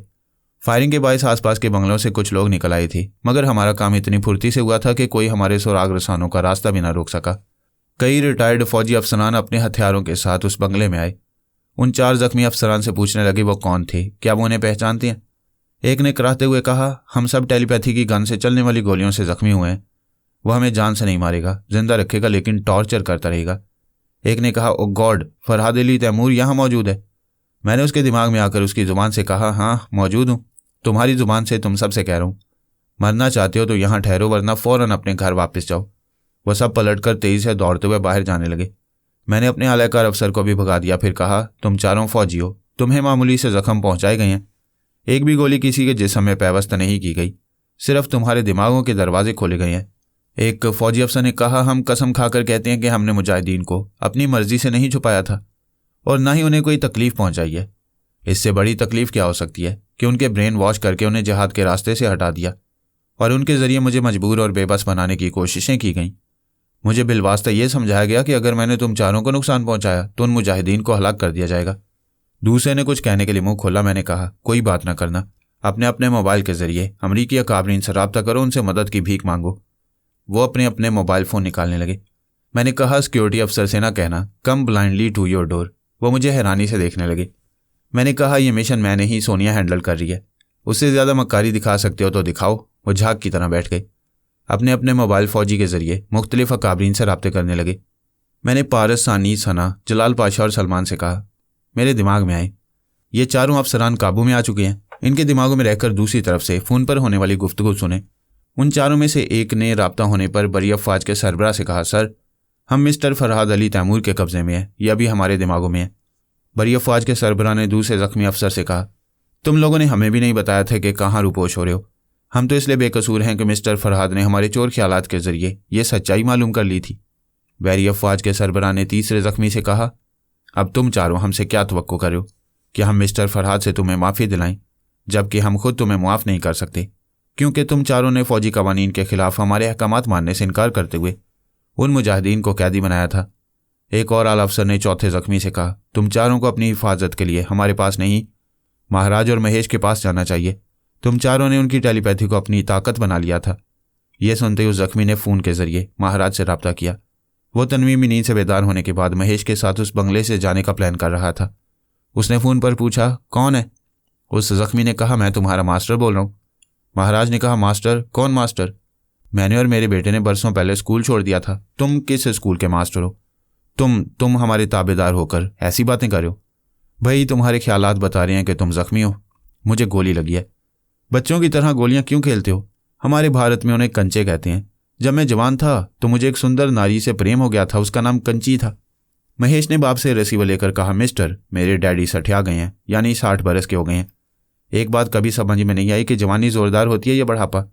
मैंने देखा है आदमी जितना बूढ़ा होता जाता है उतना ही हवसप्रस्त होकर जवान औरत के लिए ललचाता है। महाराज ने महेश से रिसीवर छीनकर कहा, यह मेरा बेटा है, मेरी जवानी में पैदा हुआ था, अब मेरे बुढ़ापे पर कीचड़ उछाल रहा है। अभी बच्चा है, यह समझ नहीं पाता कि जितनी हसीन और कमसिन जवानी होती हैं उन्हें बूढ़े दौलतमंद खरीद लेते हैं। जो काली पीली बचती हैं वो जवानों के हिस्से में आती हैं। उस जख्मी ने फ़ोन बंद करके दूसरे 3 साथियों से कहा। उनकी बातों से जाहिर होता है वो तनवीमी अमल से आज़ाद हो गए हैं, अब टेलीपैथी का सहारा भी खत्म हो चुका है। दूसरे जख्मी ने कहा, अब तो जो होना है उसे भुगतना ही पड़ेगा, फिलहाल जख्मों की मरहम पट्टी करना चाहिए। मैंने उनमें से एक की ज़ुबान से कहा, मरहम पट्टी कराने की हमाकत ना करना, तुम खुद करो या किसी डॉक्टर को बुलाओ, जो भी मरहम पट्टी करेगा मैं उसे गायब दिमाग बनाकर उस मरहम में ज़रा सा स्लो पॉइजन मिला दूंगा, जिसके नतीजे में तुम चारों के जख्म बढ़ते बढ़ते पूरे जिस्म में फैल जाएंगे। वो चारों खौफ और परेशानी से खला में यूं तकने लगे जैसे मुझे कहीं देखने की कोशिश कर रहे हूं। पोरस टाइम मशीन के आखिरी मरहले से कामयाबी के साथ गुजर गया। उसने पूरे मार्क्स हासिल किए। मैंने, आमना ने और सोनिया ने उसे मुबारकबाद दी। जब वो आजमाइशों से गुजर रहा था तब पारस ओम्मा के लबो लहजे को गिरफ्त में लेकर उसके दिमाग में पहुंचा। उसने पूछा, कौन? वो महाराज के लबो लहजे में बोला, बेटी ओम्मा, मैं महाराज हूं। तुमने मेरे दिमाग में आकर मुझे हिप्नोटाइज करने वाले से बचाने का वादा किया था, मगर अभी तक नहीं आई। मुझे तुम्हारी फिक्र है, क्या किसी मसले में उलझ गई हो? हाँ, कोई अनजाना दुश्मन मेरे पीछे पड़ा हुआ है, मैं जल्द ही उससे निजात हासिल कर लूंगी। आप मुझसे दिमागी राब्ता कर रहे हैं, इसका मतलब है आप पर तनवीमी अमल नहीं किया गया है। हाँ, ये हमारी खुशकिस्मती है। वो हिप्नोटाइज करने वाले कार एक्सीडेंट में बुरी तरह जख्मी होकर अस्पताल पहुंच गए। मैं अपने बेटे के साथ उस बंगले से निकल आया हूं जहां हमें कैदी बनाकर रखा गया था। वो बोली, कोशिश करें अमेरिका से भारत आ सकें। शिवाजी कहाँ है? वो सो रहा है। जब कोई अनजाना दुश्मन ताक़ुब कर रहा हो तो उसे आराम से सोना नहीं चाहिए। वो होटल में सो रहा है। मेरा कोई दुश्मन उसे नहीं जानता, सिर्फ मैं उससे छुपती फिर रही हूँ। मैं तुम्हारे साथ रहूँगा। तुम किसी तरह उससे फ़ोन वगैरह के जरिए बात करके मुझे उसके दिमाग में पहुँचाओ। मैं कोशिश कर चुकी हूँ, वो योगा का माहिर है। मुझसे ज़्यादा देर बातें ना करें वरना उसकी तरफ से गाफिल हो जाऊंगी। 1 आध घंटे बाद खुद ही आपसे रब्ता करूंगी। बाबा साहब के इदारे के सुराग रसां जब्बार हाशमी ने महाराज पर तनवीमी अमल करके अपना लबो लहजा उसके दिमाग में नक्श कराया था। पारस उसका लबो लहजा इख्तियार करके महाराज के दिमाग में गया। वो मैक्सिको से दूर एक ऐसी आबादी में गया था जहाँ एशियाई बाशिंदे खासी तादाद में थे और उनमें हिंदू और मुसलमान भी थे। महाराज के ख्यालात ने बताया कि दुश्मन जासूस इस इलाके में आकर ज़रूर हिंदुओं के दरमियान उन्हें तलाश करेंगे, लिहाजा वो बाप बेटे वहाँ मुसलमान बने हुए थे। पारस ने महाराज को इस बात पर आमादा किया कि वो शिवाजी के दिमाग में जाए, क्योंकि पारस शिवाजी का लबो लहजा नहीं जानता था। महाराज ने अपने चेले शिवाजी के लबो लहजे को गिरफ्त में लेकर ख्याल ख्वानी की परवाज़ की। उसके दिमाग में पहुंचा। उसने फ़ौरन सांस रोक ली। चंद लम्हों के बाद महाराज ने उसके दिमाग में पहुंचते ही कहा, सांस ना रोकना, मैं तुम्हारा गुरुदेव बोल रहा हूँ। उसने फिर सांस रोक ली। वो अपने बेटे महेश से बोला, ये शिवाजी को क्या हो गया है? मैं इसका गुरु हूँ और वो मुझे दिमाग में आने से रोक रहा है। क्या ओमा कुछ गड़बड़ कर रही है? महेश ने कहा, और कौन गड़बड़ कर सकता है? वही शिवाजी के साथ रहती है। उसने शिवाजी के दिमाग तक पहुंचने के लिए हमारा रास्ता रोक दिया। आप ओमा से बात करें। महाराज ने ओमा के पास पहुंचकर पूछा, शिवाजी मुझे अपने दिमाग में आने से रोक रहे? अब से पहले उसने कभी ऐसा नहीं किया, बात क्या है? ओमा ने कहा, शिवाजी आप मेरे पति हैं, मैं नहीं चाहती कि कोई उनके दिमाग में आकर हम पति पत्नी की तन्हाई की बातें मालूम करे। आप शिवाजी से कुछ कहना चाहेंगे तो मैं आपका पैगाम उन्हें सुना दिया करूंगी। कैसी बातें कर रही हो, तुम मेरी बेटी जैसी हो। मैं ऐसा बेगैरत तो नहीं हूं कि शिवाजी के दिमाग से तुम दोनों की तन्हाई की बातें मालूम करूं। बाप हो या भाई, शादी के बाद वो अपनों से भी पर्दा करती है। ये तुम बातें बना रही हो। आप अपने तौर पर कुछ भी सोच सकती हैं। क्या तुम नहीं चाहती कि हम सब टेलीपैथी जानने वाले एक साथ रहेंगे तो दुश्मनों पर भारी पड़ेंगे? मैं ये ज़रूर चाहती हूँ, लेकिन आप मुझ पर भरोसा नहीं कर रहे हैं। आप मेरी बात समझें। मैं भी आपके और महेश के दिमाग में आना चाहूँ तो मेरा रास्ता रोक दिया करें। जब कोई अहम मामला हो तो हम ख्याल ख्वानी के जरिए बातें करें। क्या ये असूली बातें नहीं हैं? महाराज को तो अपने चेले से दूर हो जाने पर गुस्सा आ रहा था, लेकिन पारस ने उसे काबू में रखा। वो बोला, हाँ तुम असूलन दुरुस्त कह रही हो। हम बाप बेटे तुम्हारी मर्जी के मुताबिक भारत आ रहे हैं। तुम कहाँ मिलोगी? आप दिल्ली पहुंचते ही मुझसे दिमागी राब्ता करें। मैं और शिवाजी आपको रिसीव करने एयरपोर्ट आएंगे। ओमा ने सांस रोक ली। महाराज ने बेटे से कहा, तुम मेरे अंदर रहकर उसकी बातें सुन रहे थे। वैसे तो वो असूली बातें कर रही है, हमारा भी फायदा है कि वो वक्त बेवक्त हमारे दिमाग में आकर बातें करने के बहाने चोर ख्यालात नहीं पड़ सकेगी। ज़रूरी बात कहकर चली जाया करेगी, मगर वो है चालबाज। महेश ने कहा, यह खुली चालबाजी है कि उसने शिवाजी को किसी तरह कमज़ोर बनाकर उस पर तनवीमी अमल किया। आप गुरु हैं, उसने शिवाजी को आपका ताबे नहीं रहने दिया, अपना ताबे बना लिया। पारस ने दोनों बाप बेटे और ओमा और शिवाजी से तमाम मालूमात हासिल करने के बाद पोरस का इंतज़ार किया। जब वो आया तो उसे ये तमाम बातें बताईं। वो बोला, नीलमा की सबसे पहले कोशिश यही होगी कि किसी वीराने में जाकर या किसी खुफिया मकान में रहकर अपनी अधूरी आत्मा शक्ति को मुकम्मल करे। जबकि उसने महाराज और महेश को दिल्ली आने के लिए कहा है। वो फ्रॉड कर रही है, भारत में उन्हें इधर से उधर दौड़ाती रहेगी। पोरस ने कहा वो टेलीपैथी जानने वाले बाप बेटे को दुश्मन नहीं बनाएगी, दोस्ती का झांसा देती रहेगी और उनकी टेलीपैथी से भी काम लेती रहेगी। ये अच्छी बात है। उनसे रब्ता रखने के दौरान में उससे कोई गलती हो सकती है। हमें भी भारत जाना होगा। सानी ने पारस से कहा, यह पोरस कह रहे, हमें भी भारत जाना होगा। बाय द वे हमारी तादाद क्या होगी? पारस ने कहा, भाई तुम तो मेरा साया हो, आदमियों की गिनती होती है, साय की गिनती नहीं होती। वो बोली, मगर ऐसे साय की गिनती होती है जो सूरज डूबने के बाद बिजली की लोड शेडिंग के बावजूद साथ रहते हैं। पोरस तुम भी कुछ बोलो। क्या बोलूँ, तुम मेरी भाभी हो और मैं तुम्हारी इंसल्ट नहीं करना चाहता। देखो ना, शैतान के बारे में मशहूर है कि वो साय की तरह पीछे पड़ा रहता है, अंधेरे में तो और पीछे पड़ जाता है। मैं अपनी प्यारी भाभी जान को साय नहीं कहूँगा। सानी और पोरस ने हंसते हुए एक दूसरे के हाथ पर हाथ मारा। पारस ने कहा, बच्चू बहुत हंस रहे हो, मैं तुम्हारे लिए भी ऐसी एक मजाक उड़ाने वाली का बंदोबस्त करूंगा। सानी ने कहा, अफसोस जनाब तबरेज़ी ने मेरे साहब को मेरा मजाजी खुदा बनाकर सारी आज़ादी ख़त्म कर दी है। पोरस ने पारस से कहा, तुम मेरा कुछ नहीं बिगाड़ सकोगे, मैं तुमसे उम्र में चंद सेकंड छोटा हूँ, अभी मेरी शादी की उम्र नहीं हुई है, तो फिर चंद सेकंड के बाद बालिग हो जाओगे। सानी ने कहा, यह क्या तुम दोनों ने फजूल बातें शुरू कर दी हैं, काम की बात करो। महाराज और महेश इतने ज़हीन नहीं है कि किसी चालबाजी से भारत पहुंच जाएं, उन्हें हम ही अमेरिका से निकाल सकते हैं। पोरस ने तायद की, वो कोई हमाकत करेंगे तो फिर दुश्मनों के हत्थे चढ़ जाएंगे। उन्होंने सिलसिले में मुझसे मशवरा किया। मैंने कहा, तुम तीनों भारत जाओ, मैं उन बाप बेटे को दिल्ली पहुंचा दूंगा। मैंने उनसे वादा करके एक अमरीकी फ़ौज के आला अफसर से कहा, तुम अकाबरीन से इंटरकनेक्शन के जरिए रब्ता करो, मैं 15 मिनट के बाद आऊँगा। वह कुछ कहना चाहता था, मैं उसके दिमाग से चलाया। सोनिया ने मेरे दिमाग में आकर कहा, सानिया अब इसराइल में अल्पा का रोल अदा नहीं कर रही है, हमारे दोनों मुजाहिदीन हमें मिल चुके हैं। अल्पा जैसी बेवफा और दोगली टेलीपैथी जानने वाली को किसी इस्लामी मुल्क में नहीं रहना चाहिए। अगर हमारी तवक्को के खिलाफ वो किसी वजह से तनवीमी अमल के असर से निकल जाएगी तो लीबिया में तखरीबी कार्रवाइयाँ ज़रूर करेगी, उसे इसराइल वापस भेज दो। ठीक है, तुम अल्पा के लबो लहजे में ब्रेन आदम से रब्ता करके कह दो कि वो कल तेल अवैब पहुँचने वाली है। लीबिया के अकाबरीन से भी कह दो कि वह अल्पा को वहाँ से जाने की इजाज़त दे दें। सोनिया चली गई। मैंने फ़ौज के आला अफसर के पास आकर उसके ख्यालात पढ़े, फिर उसकी ज़ुबान से कहा, मैं फरहाद अली तैमूर बोल रहा हूँ। तुम लोगों ने यह खुशखबरी सुन ली होगी कि वो चारों चालबाज योगा जाने वाले अफसरान कैसे अजाब में मुब्तला हैं। वो अपने जख्मों की खुद मरहम पट्टी कर सकते हैं और ना किसी डॉक्टर से करा सकती हैं। एक हाकिम ने कहा, हम जानते थे कि वो आपसे ना खुद छुप सकेंगे ना मुजाहिदीन को छुपा सकेंगे, लेकिन उन्हें अपनी योगा की सलाहियतों और टेलीपैथी जानने वाले बाप बेटे पर बड़ा भरोसा था। मिस्टर फरहाद, क्या आपने उन मुजाहिदीन के अलावा उन बाप बेटे को भी ढूंढ निकाला है? मैंने पूछा, क्यों पूछ रहे हो? कि अब तुम्हारे मुल्क में कोई टेलीपैथी जानने वाला नहीं रहा? आप हमसे ज़्यादा समझ सकती हैं। उन बाप बेटों के दिमागों में भूसा भरा हुआ है। आप उन गधों को कैदी बनाकर क्या करेंगे? उन्हें भीख के तौर पर हमें दे दीजिए। तुम लोगों ने एक कहावत सुनी होगी ना, खोटा सिक्का भी किसी वक्त काम आ जाता है। जी हाँ, खोटा सिक्का अंधों को खैरात में देने के काम आता है, और टेलीपैथी की दुनिया में हम बिल्कुल अंधे हैं। फ्रेब और मक्कारी को तुम लोगों से ज़्यादा कौन जानता है? सवाब कमाने और खैरात देने में धोखा करते हो। मैंने यह इतराफ़ नहीं किया कि उन बाप बेटों पर काबू पा चुका हूँ, लेकिन ये जानता हूँ कि वो कहाँ हैं और अब भारत जाने वाले हैं। प्लीज़ आप उनकी निशानदेही करें। क्यों करूँ? तुम लोगों ने कभी कोई नेकी की है? मुझसे तवक्को न रखो। खुदा का शुक्र अदा करो कि मुजाहिदीन के सिलसिले में हमें धोखा देने की सज़ा तुम्हें नहीं दी गई। वह सिर्फ 4 अफसरान इबरतनाक सज़ा पाते रहेंगे। मैंने उन्हें गायब दिमाग रखकर उनके ही हाथों से जख्मों पर ऐसी दवा लगवा दी है कि अब उनके जख्म बढ़ते और फैलते हुए पूरे जिस्म को सड़ाते और गलाते रहेंगे। मेरी बातें सुनकर वह सहम गए थे और सोच रहे थे, वही सज़ा उन्हें मिलती तो वह सब उन 4 अफसरों की तरह अपने बंगलों में बेयारो मददगार पड़े रहते। मैं पहले ही धमकी दे चुका था कि उन 4 के करीब जाने वाला जिंदा वापस नहीं आएगा। मैंने कहा, मुझे टेलीपैथी जानने वाले बाप बेटे से कोई दिलचस्पी नहीं है, लेकिन यह बता दूं कि वह तीनों अफवाज के सरबराहों के दिमागों में है। अगर अमेरिका से बाहर जाते हुए उन्हें गिरफ्तार करने की हमाकत की जाएगी तो उन तीनों के दिमागों में पहुंचकर उन्हें खुदकुशी करने पर मजबूर कर देंगे। सानी, पारस और पोरस को मैंने बताया कि अब उन्हें क्या करना है। उन्होंने उन बाप बेटों को न्यूयॉर्क जाने पर माइल किया। इधर मैंने, सलमान और जलाल पाशा ने तीनों अफवाज के सरबराहान के दिमागों पर गालिब आकर उन्हें अपने मुल्क के तमाम अकाबरीन से रब्ता करने पर मजबूर किया। उन तीनों ने उनसे कहा, आप हजरात हमारे योगा जाने वाले अफसरान का अंजाम देख रहे हैं।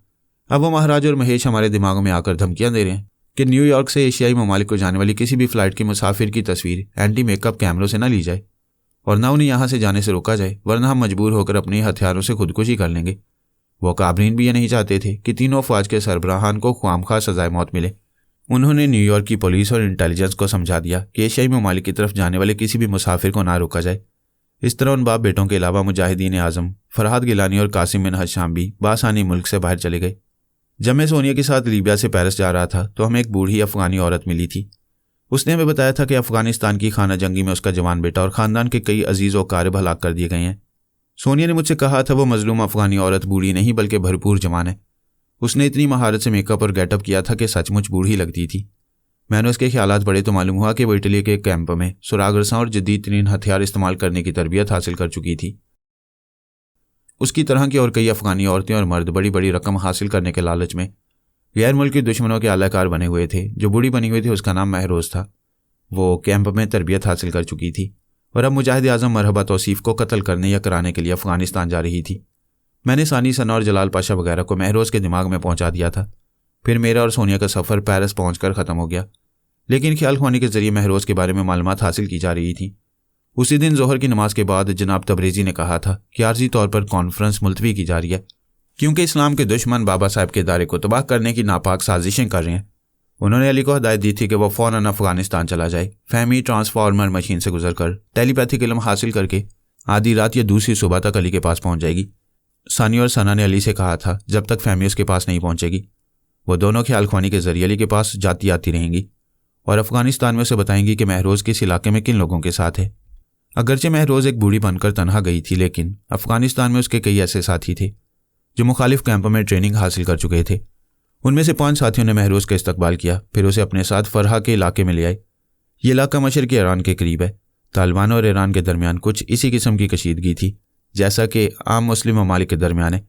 ईरान की बुनियादी पॉलिसी है कि वो अपने अतराफ एशियाई ममालिक से दोस्ती रखे ताकि यूरोप और अमरीका की बर्तरी कायम न रह सके। इसके बरक्स तालिबान मुजाहिदीन की एक ऐसी जमात थी जो कम से कम अरसे में अचानक फौजी कुव्वत बनकर अफगानिस्तान के बेशतर इलाकों में फतवाहात हासिल कर रही थी।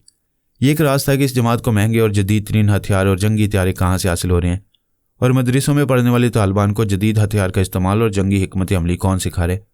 वैसे तालिबान मज़हबी एतबार से और मुहिब्बान वतन की हैसियत से कोई मनफी कार्रवाइयाँ नहीं कर रहे थे।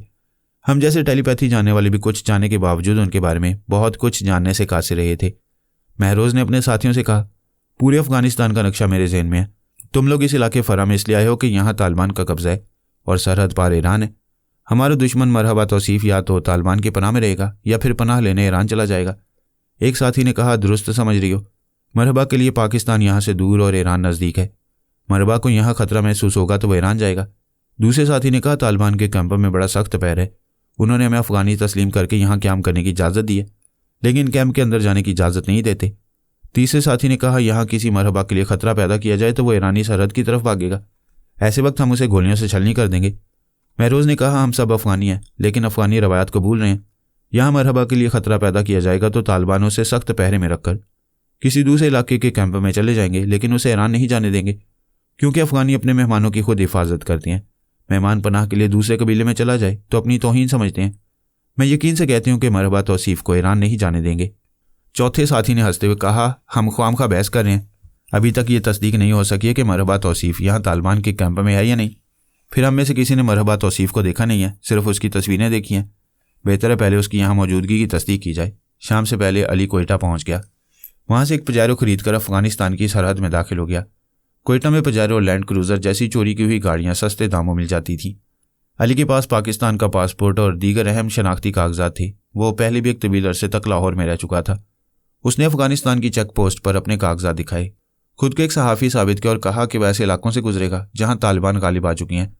दूसरी किसी सियासी जहाद करने वाली पार्टियों के इलाकों से नहीं जाएगा। सानी और सना ने ख्याल ख्वानी के जरिए से बता दिया था कि महरोज अपने 5 साथियों के साथ फरहा के इलाके में है और जो भी मुख्तलिफ तरबियती कैंपों से आती हैं और इत्तफाकन कहीं मिलती हैं तो एक खास कोडवर्ड से पहचाने जाती हैं। महरोज के चोर ख्यालात ने बताया था कि कोडवर्ड्स के तौर पर पहला शख्स कहता है, we are in the thorn way, हम कांटों की राह पर हैं। दूसरा शख्स जवाबन कहता, we have to do and die, हमें मर जाना है या कर जाना है। अली ने एक अफगानी गाइड को अच्छी खासी रकम देकर उसे कहा था, नमरोज के इलाके से गुजरने वाले रास्ते से फरहा चलो, आज रात वहीं क्याम करेंगे। सना ने ख्याल ख्वानी के जरिए पूछा, भाईजान आप इतनी रवानी से पश्तो कैसे बोल लेते हैं? मैंने और फहमी ने बहुत अरसे तक लाहौर में रहकर अफगानी ज़ुबान सीखी थी। अफगानिस्तान में पश्तो के अलावा दूसरी फ़ारसी मिली जुली ज़ुबान और शुमाली हिस्से में उज़्बेकिस्तान की मिली हुई ज़ुबानें बोली जाती हैं। जनाब तबरेज़ी ने इसलिए अफ़गानिस्तान जाने के लिए मेरा और फहमी का इंतखाब किया है। क्या ज़रूरी है कि फहमी आपके साथ अफ़गानिस्तान आए? वहाँ हमेशा गोलियाँ चलती रहती हैं, बमों के धमाके होते रहते हैं। मैं नहीं चाहता वो इदारे में ही रहकर ख्याल ख्वानी के जरिए मेरे काम आ सकती है। ये बात तुम उसे समझाओ। फहमी ट्रांसफार्मर मशीन से गुजरने के बाद नीम बेहोशी की हालत में है। वो होश में आएगी तो उसे समझाऊंगी। गाड़ी आगे बढ़ते बढ़ते अचानक रुक गई। बीच सड़क पर एक औरत औंधे मुंह पड़ी हुई थी। अली ने कहा, सना तुम अभी मेरे पास मौजूद रहो। सानी ने कहा, मैं भी मौजूद हूँ, ज़रूरत पड़ी तो और आ जाएंगे। गाइड बनकर ड्राइव करने वाला दरवाज़ा खोलकर बाहर आया। आहिस्ता आहिस्ता चलता हुआ सड़क पर पड़ी हुई औरत के करीब पहुंचा।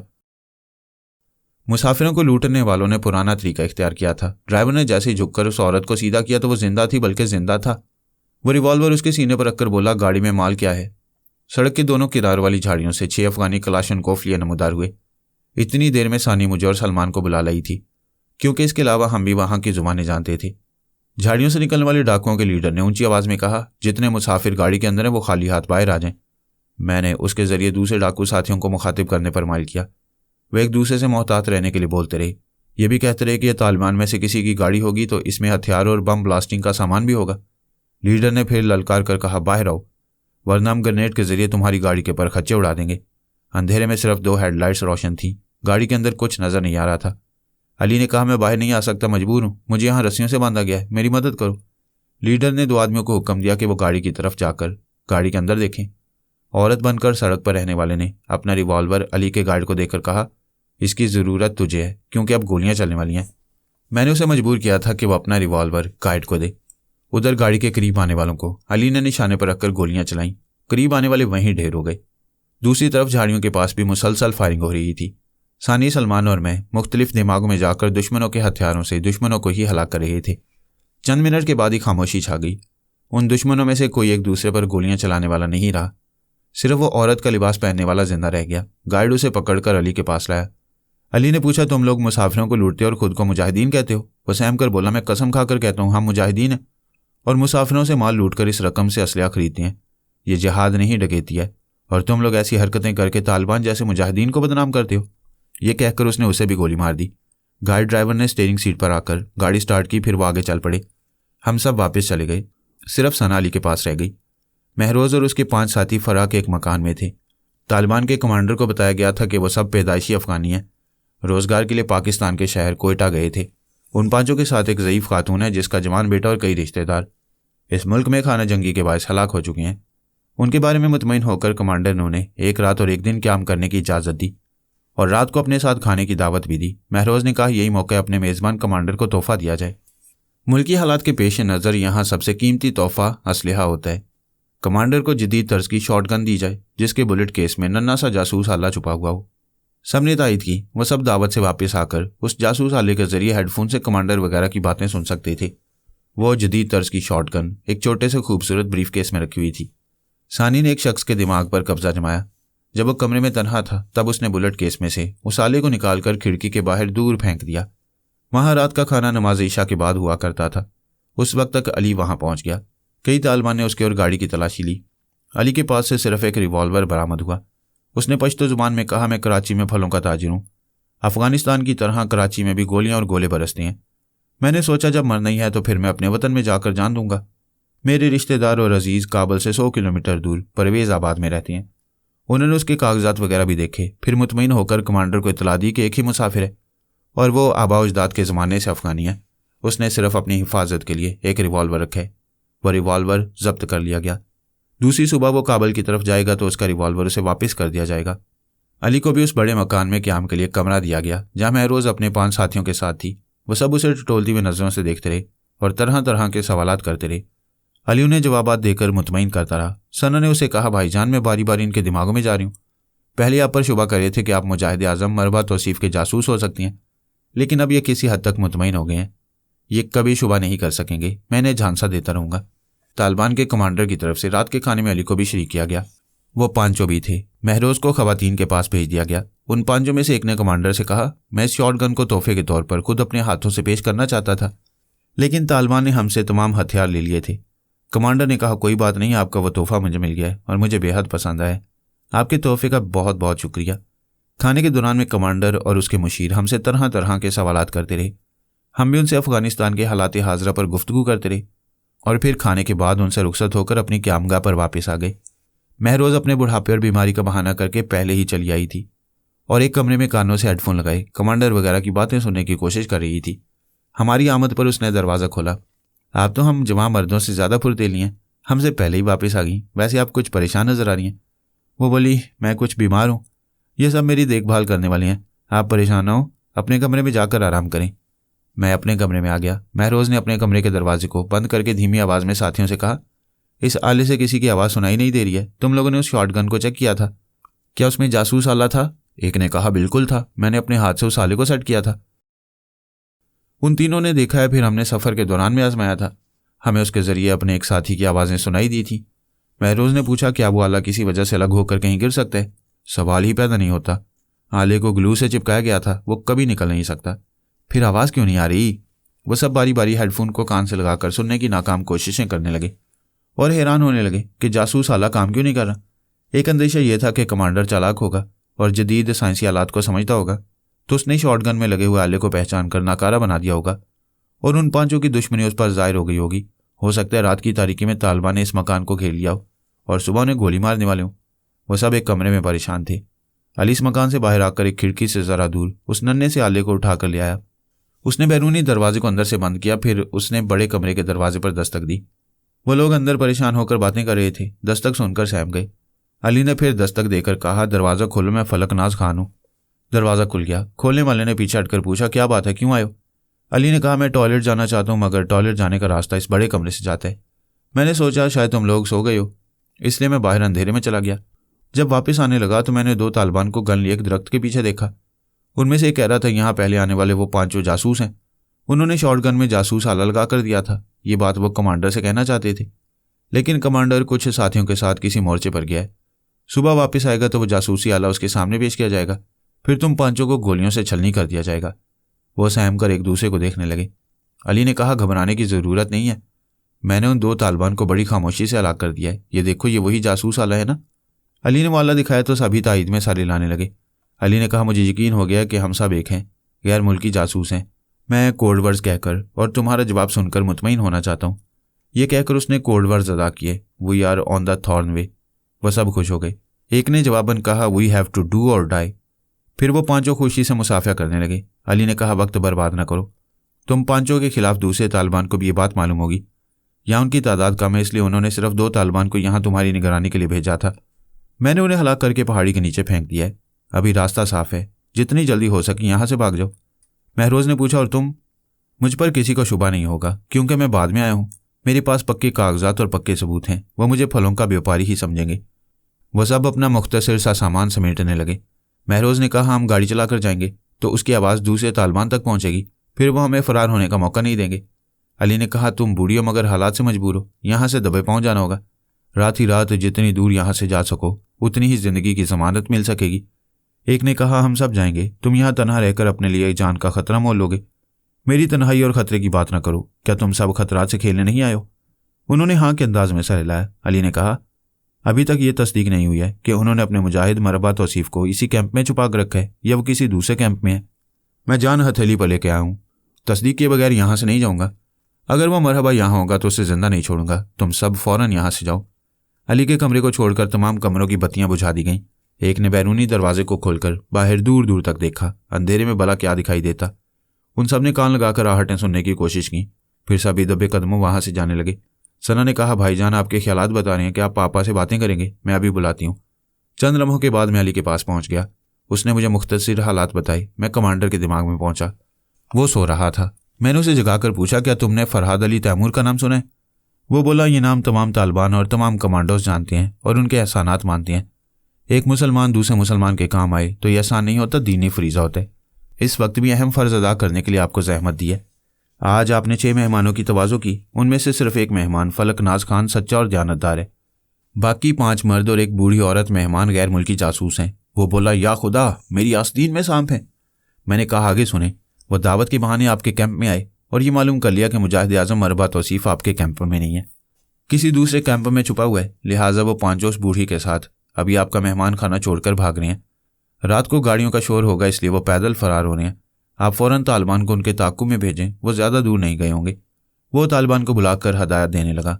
उन्हें बताया कि मेहमान खाने से एक बूढ़ी और 5 मर्द फरार हो गए हैं। वो सब गैर मुल्की जासूस हैं। फलकनाज खान नामी मेहमान मौजूद है, उसका मुहासबा न किया जाए। वो फरार होने वाले पैदल जा रहे हैं, फ़ौरन उनका ताक़ुब करो। अगर वो गिरफ्तारी पेश ना करें तो उन्हें गोलियां मार दो। मैंने कहा, उनके साथ वो औरत दरअसल बूढ़ी नहीं, वो 25 बरस की एक जवान औरत है। चेहरे पर, हाथों और पैरों पर मास्क मेकअप है। आप मेकअप उतारें, पर्दा उठ जाएगा। मैंने अली के पास आकर कहा, मैंने तालिबान को उनके पीछे दौड़ा दिया है। तुम्हारे बारे में यकीन दिलाया कि फलकनाज खान दुश्मन नहीं है, फलों का व्यापारी है। वो तुम्हारा मुहासबा नहीं करेंगे। अच्छा, मैं मसरूफ़ हूँ, मजबूरन जा रहा हूँ, ज़रूरत पड़ते ही बुला लेना। अब आराम से सो जाओ। मैं उसके दिमाग से चला गया। अली ने कहा, सना अब तुम भी सो जाओ, आराम करो, जाओ सो जाओ। सना ने हंसते हुए कहा, भाईजान क्या हो गया आपको? अफगानिस्तान में अभी रात है। बाबा साहब, पेरिस के दायरे में तो अभी शाम हुई है और आप मुझे सोने को कह रहे हैं। आप बहुत थके हुए हैं, चलें बिस्तर पर जाएं, मैं आपको टेलीपैथी के जरिए सुलाऊंगी। आपके दिमाग को हदायत दूंगी कि आप सोने के दौरान में अपने दिमाग में मेरी सोच की लहरों को महसूस ना करें, वरना आप दिमाग में किसी को भी महसूस करते ही जाग जाएंगे। तुमने पापा की बातें नहीं सुनी कि तालिबान मेरा मुहासबा नहीं करेंगे, फिर क्यों ख्वामखा मेरे दिमाग में रहकर पहरा देती रहोगी? पापा ने भी दुरुस्त कहा, आप भी दुरुस्त कह रहे हैं। लेकिन मैं रोज़ उन पांचों के साथ फरार होते वक्त तो सोच रही थी कि रात के अंधेरे में फरार होते वक्त उन पांचों से चुपचाप अलग हो जाएगी। वो अफगानिस्तान के एक एक इलाके से वाकिफ़ है।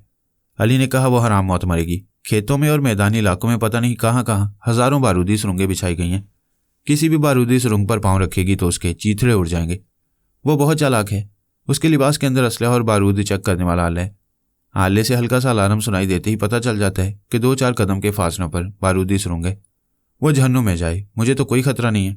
मैं कहती हूँ आप सो जाएं, बहस ना करें। जो बात कहना नहीं चाहती उसे आप गुलवाना चाहते हैं।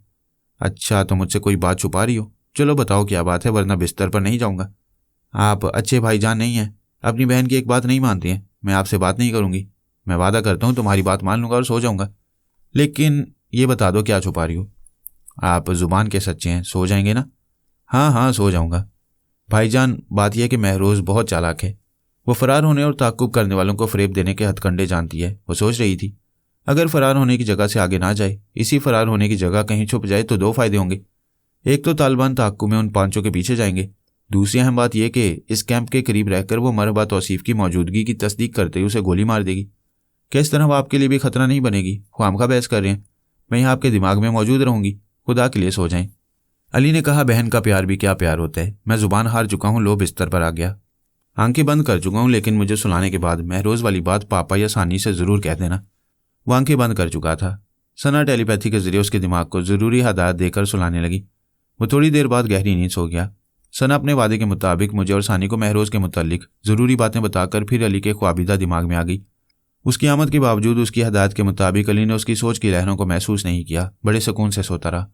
बाहर रात की तारीकी में वाकई महरोज़ ने उन पांचों साथियों को छोड़ दिया था।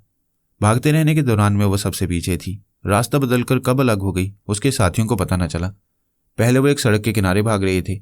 एक गाड़ी को आते देखकर उन्होंने सड़क छोड़ दी। एक खेत में जाकर छुप गए। वो तालिबान का इलाका था।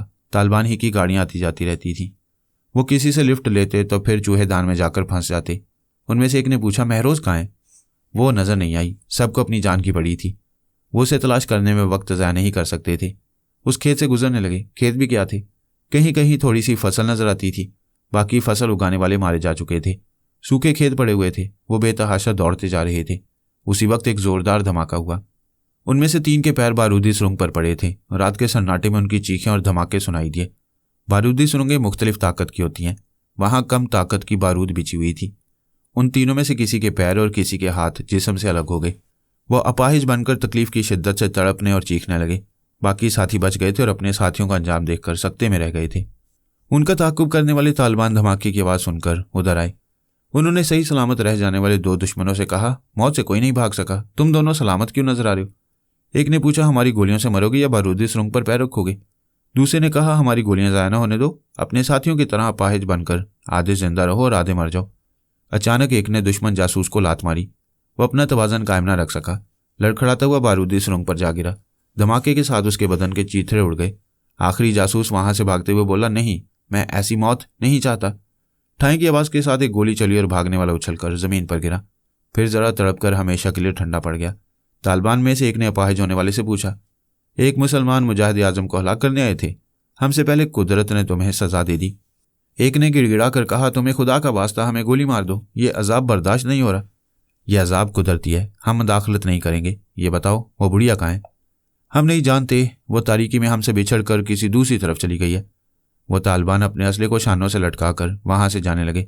अपाहिज होने वाले चीख चीख कर इल्तिजाएं करने लगे कि उन्हें गोली मार दी जाए, लेकिन अब उन्हें आधी जिंदगी और आधी मौत मिल रही थी। ना वो जी सकते थे और ना ही मर सकते थे। मैं उस वक्त मैक्सिको में दोनों मुजाहिदीन फरहाद गिलानी और कासिम बिन हशाम और उन 4 योगा जानने वाले अफसरान से निमट रहा था। उसी वक्त जनाब तबरेज़ी ने मुझे मुखातिब किया। फरहाद, मुजाहिद आज़म मरहबा तौसीब फरियाब के इलाके में था, वहाँ उसके लिए ख़तरा है। वो अफ़गानिस्तान के वक्त के मुताबिक रात के 1 बजे फरहा कैंप पहुँचने वाले। ये बात फरहा का कमांडर और चंद खास तालिबान जानते हैं। तुम कमांडर से रब्ता करो।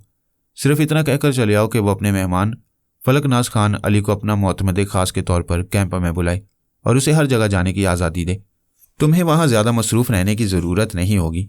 मैंने सना के दिमाग में आकर कहा, तुम अपने भाईजान को बड़े आराम और सुकून से सुला रही थी, अब उसे जगाओ। पापा, भाईजान थके हुए हैं, क्या जगाना ज़रूरी है? हमारी ख़ानदानी लुगत में थकन नामी कोई लफ्ज़ नहीं है। उसे उठाओ, मैं बात करूँगा। सना ने उसे जगाया, वो उठकर बैठ गई। मैंने कहा, बेटे मैं बोल रहा हूँ, हंगामी हालात हैं, नींद को भूल जाओ। अभी जाकर गुसल करो, लिबास तब्दील करो, मैं 10-15 मिनट में आ रहा हूँ। फिर मैंने कमांडर से रब्ता किया, उससे पूछा क्या फ़रार होने वाले गिरफ्तार हुए? 2 मारे गए, 3 अपाहिज हो गए। वो बूढ़ी जिसे आप जवान कहते हैं कहीं रूपोश हो गई है। हम उससे बाद में निमट लेंगे। अभी रात के 1 बजे तक मुजाहिद आज़म मरहबा तौसीफ आपके पास पनाह लेने आ रहे हैं। खुदा की कसम आप बाकमाल हैं। हमने उनकी आमद को बहुत राज में रखा है, लेकिन कोई राज आपके लिए राज नहीं रहता। अगर आप जैसा नाकाबिल शिकस्त मुहाफिज मेरे दिमाग में रहे तो हमारे मुजाहिद आज़म को कोई नुकसान नहीं पहुंचाएगा। मैं आपके पास एक नहायत ज़हीन, हाजिर दिमाग और दलेर मुहाफिज पेश करने आया हूँ। उसकी मौजूदगी में मेरी ज़रूरत नहीं होगी। आपको उस पर इतना एतमाद है तो फिर हम भी एतमाद करेंगे। वह कौन है जनाब? मेरा बेटा अली तैमूर। सुभान अल्लाह, अब तो शक व शुबे की गुंजाइश ही नहीं रही। क्या वो हमारे कैंप में आने वाला है? वो आपका मेहमान बनकर आपके मेहमान खाने में मौजूद है और आपके साथ रात का खाना खा चुका है। ओ मेरी खुदा, क्या आप फलकनाज खान की बात कर रहे हैं? जी हाँ, वो भेस बदल कर ख़ास तौर पर मरहबा तौसीफ की हिफाजत के लिए वहाँ पहुँचा हुआ है। आपका बहुत बहुत शुक्रिया।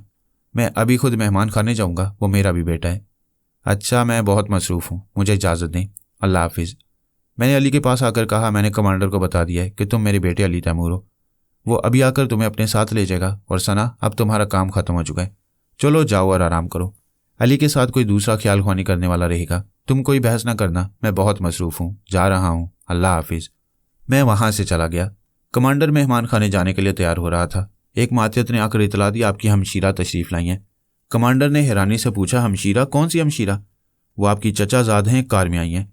कमांडर ने बाहर बरामदे में आकर देखा, एक उम्र रसीदा खातून कार से बाहर आ रही थी। उसकी उम्र 45 और 50 के दरमियान होगी। कमांडर ने छोटे भाई के तौर पर उसे सलाम किया, फिर पूछा, आप इतनी रात को तनहा कार ड्राइव करती हुई आई हैं, खैरियत तो है? वो अंदर आते हुए बोली, खैरियत ही है। वो जो तुम्हारी छोटी हमशीरा है वो बात बात पर झगड़ने लगती है। ऐसा भी क्या झगड़ा है कि आधी रात को आई हैं, जबकि आप यहाँ के बदतरीन हालात से अच्छी तरह वाकिफ़ हैं। इससे बदतर हालात और क्या होंगे कि अपने सगे ही मुझसे लड़ते झगड़ते रहते हैं। क्या मैं किसी पर बोझ बनी हुई हूँ? यूरोप के बैंकों में मेरी इतनी दौलत है कि यहाँ तुम लोगों ने कभी इतने डॉलर्स और पाउंड्स नहीं देखे होंगे। मैं ज़रा मोहब्बत से मिलने चली आई हूँ तो सारे रिश्तेदार समझे हैं मैं उनके मुंह से रोटियाँ छीनने आई हूँ।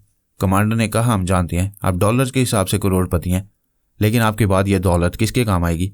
सब मेरे बेटे के लिए है। बहुत सुना है आपके बेटे का जिक्र, मगर कभी देखा नहीं है। आप तो नीम पागल हैं। क्या आपने अपने बेटे को देखा है? देखा, जब चाहती हूँ उसे छुप छुप कर देख लेती हूँ। हमशीरा बस करें, हम बहुत सुन चुके हैं। इस वक्त मैं बहुत मसरूफ़ हूँ, मेरे मेहमान आने वाले हैं, आप अंदर जाएं। वो हूँ कहते हुए मकान के अंदरूनी हिस्से में चली गई। एक मातियत ने आकर कहा, मेहमान खाने से पता नहीं क्यों इतनी रात को वह मेहमान मिलने आया। ये सुनते ही कमांडर तेजी से चलते हुआ बरामदे में आया। फिर अली को देखते ही गले से लगाकर कहा, फरहाद साहब का बेटा हमारा बेटा है, आओ अंदर आओ। वो दोनों अंदर आए। मोबाइल फ़ोन से बजर की आवाज़ उभरी। कमांडर ने उसे ऑन करके कान से लगाकर कहा, हेलो कैंप नंबर 7। फिर वो दूसरी तरफ की बातें सुनकर बोला, बिस्मिल्लाह, खुश आमदीद, यहाँ तमाम हिफाजती इंतजामात मुकम्मल हैं। उसने फ़ोन को बंद करके अली से कहा, मेरे साथ आओ और उधर के 3 कमरे अच्छी तरह देख लो। मुजाहिद आज़म को एक कमरा रिहाइश के लिए दिया जाएगा और उसके साथ वाले कमरे में तुम रहोगे। बाकी कमरों में मरहबा तौसीफ के मुजाहिद साथी और हमारे मुसल्लह मुहाफिज रहेंगे। अली ने उन तमाम कमरों को देखने के बाद कहा, अंदरूनी इंतजामात मुकम्मल हैं, आप आस पास के और सामने वाले घरों के मुतालिक बताएं। उन तमाम घरों में मुसल्लह तालिबान रहते हैं, कोई अजनबी यहाँ की एक गली से भी नहीं गुजर सकता। जनान खाने से हमशीरा की आवाज़ें आने लगीं। वो गुस्से से चीख कर किसी खातून से बोल रही थी। कमांडर ने अंदर जाकर कहा, हमशीरा मेरी इज्जत का कुछ ख्याल करें। आप मेरे मुअज़्ज़ज़ मेहमानों की मौजूदगी में बुलंद आवाज़ में बोलेंगी तो शर्म से मेरा सर झुक जाएगा। मैं आहिस्ता भी बोलूँ तो ज़ोर से सुनाई देता है। मैं तो यहाँ आकर पछता रही हूँ। कल सुबह होते ही मुझे कोयटा पहुँचा दो, मैं कराची जाकर किसी फ़्लाइट से लंदन चली जाऊँगी। बाहर से इतलाई के मुजाहिद आज़म और उनके मुजाहिदीन की गाड़ियाँ आ रही हैं। कमांडर और अली ने बाहर आकर उनका इस्तकबाल किया।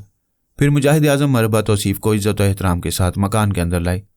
मरहबा तौसीफ़ ने अपने कमरे में पहुंचकर इधर उधर देखा, फिर कहा, यह इस्लाम के दुश्मन समझते हैं कि एक मरहबा तौसीफ़ को मार डालने से खुदा न खास्ता मुसलमान कमज़ोर हो जाएंगे और मुजाहिद लीडर उनसे महरूम हो जाएंगे। मैं देखूंगा कि वो मुझे कहाँ तक दौड़ाएंगे। अल्लाह ताला की रज़ा से मैं उन्हें 21वीं सदी में भी दौड़ा दौड़ा कर हल्कान करता रहूँगा।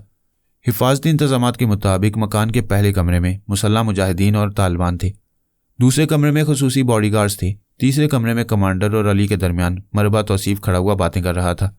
ठीक उसी वक्त एक ऐसा वाक़या पेश आया जिसकी तवक्को नहीं की जा सकती थी। बेशुमार मुसल्लह गार्ड्स के दरमियान से कोई दुश्मन गुजर कर नहीं आ सकता था और मरहबा तौसीफ़ के कमरे का एक ही दरवाज़ा था।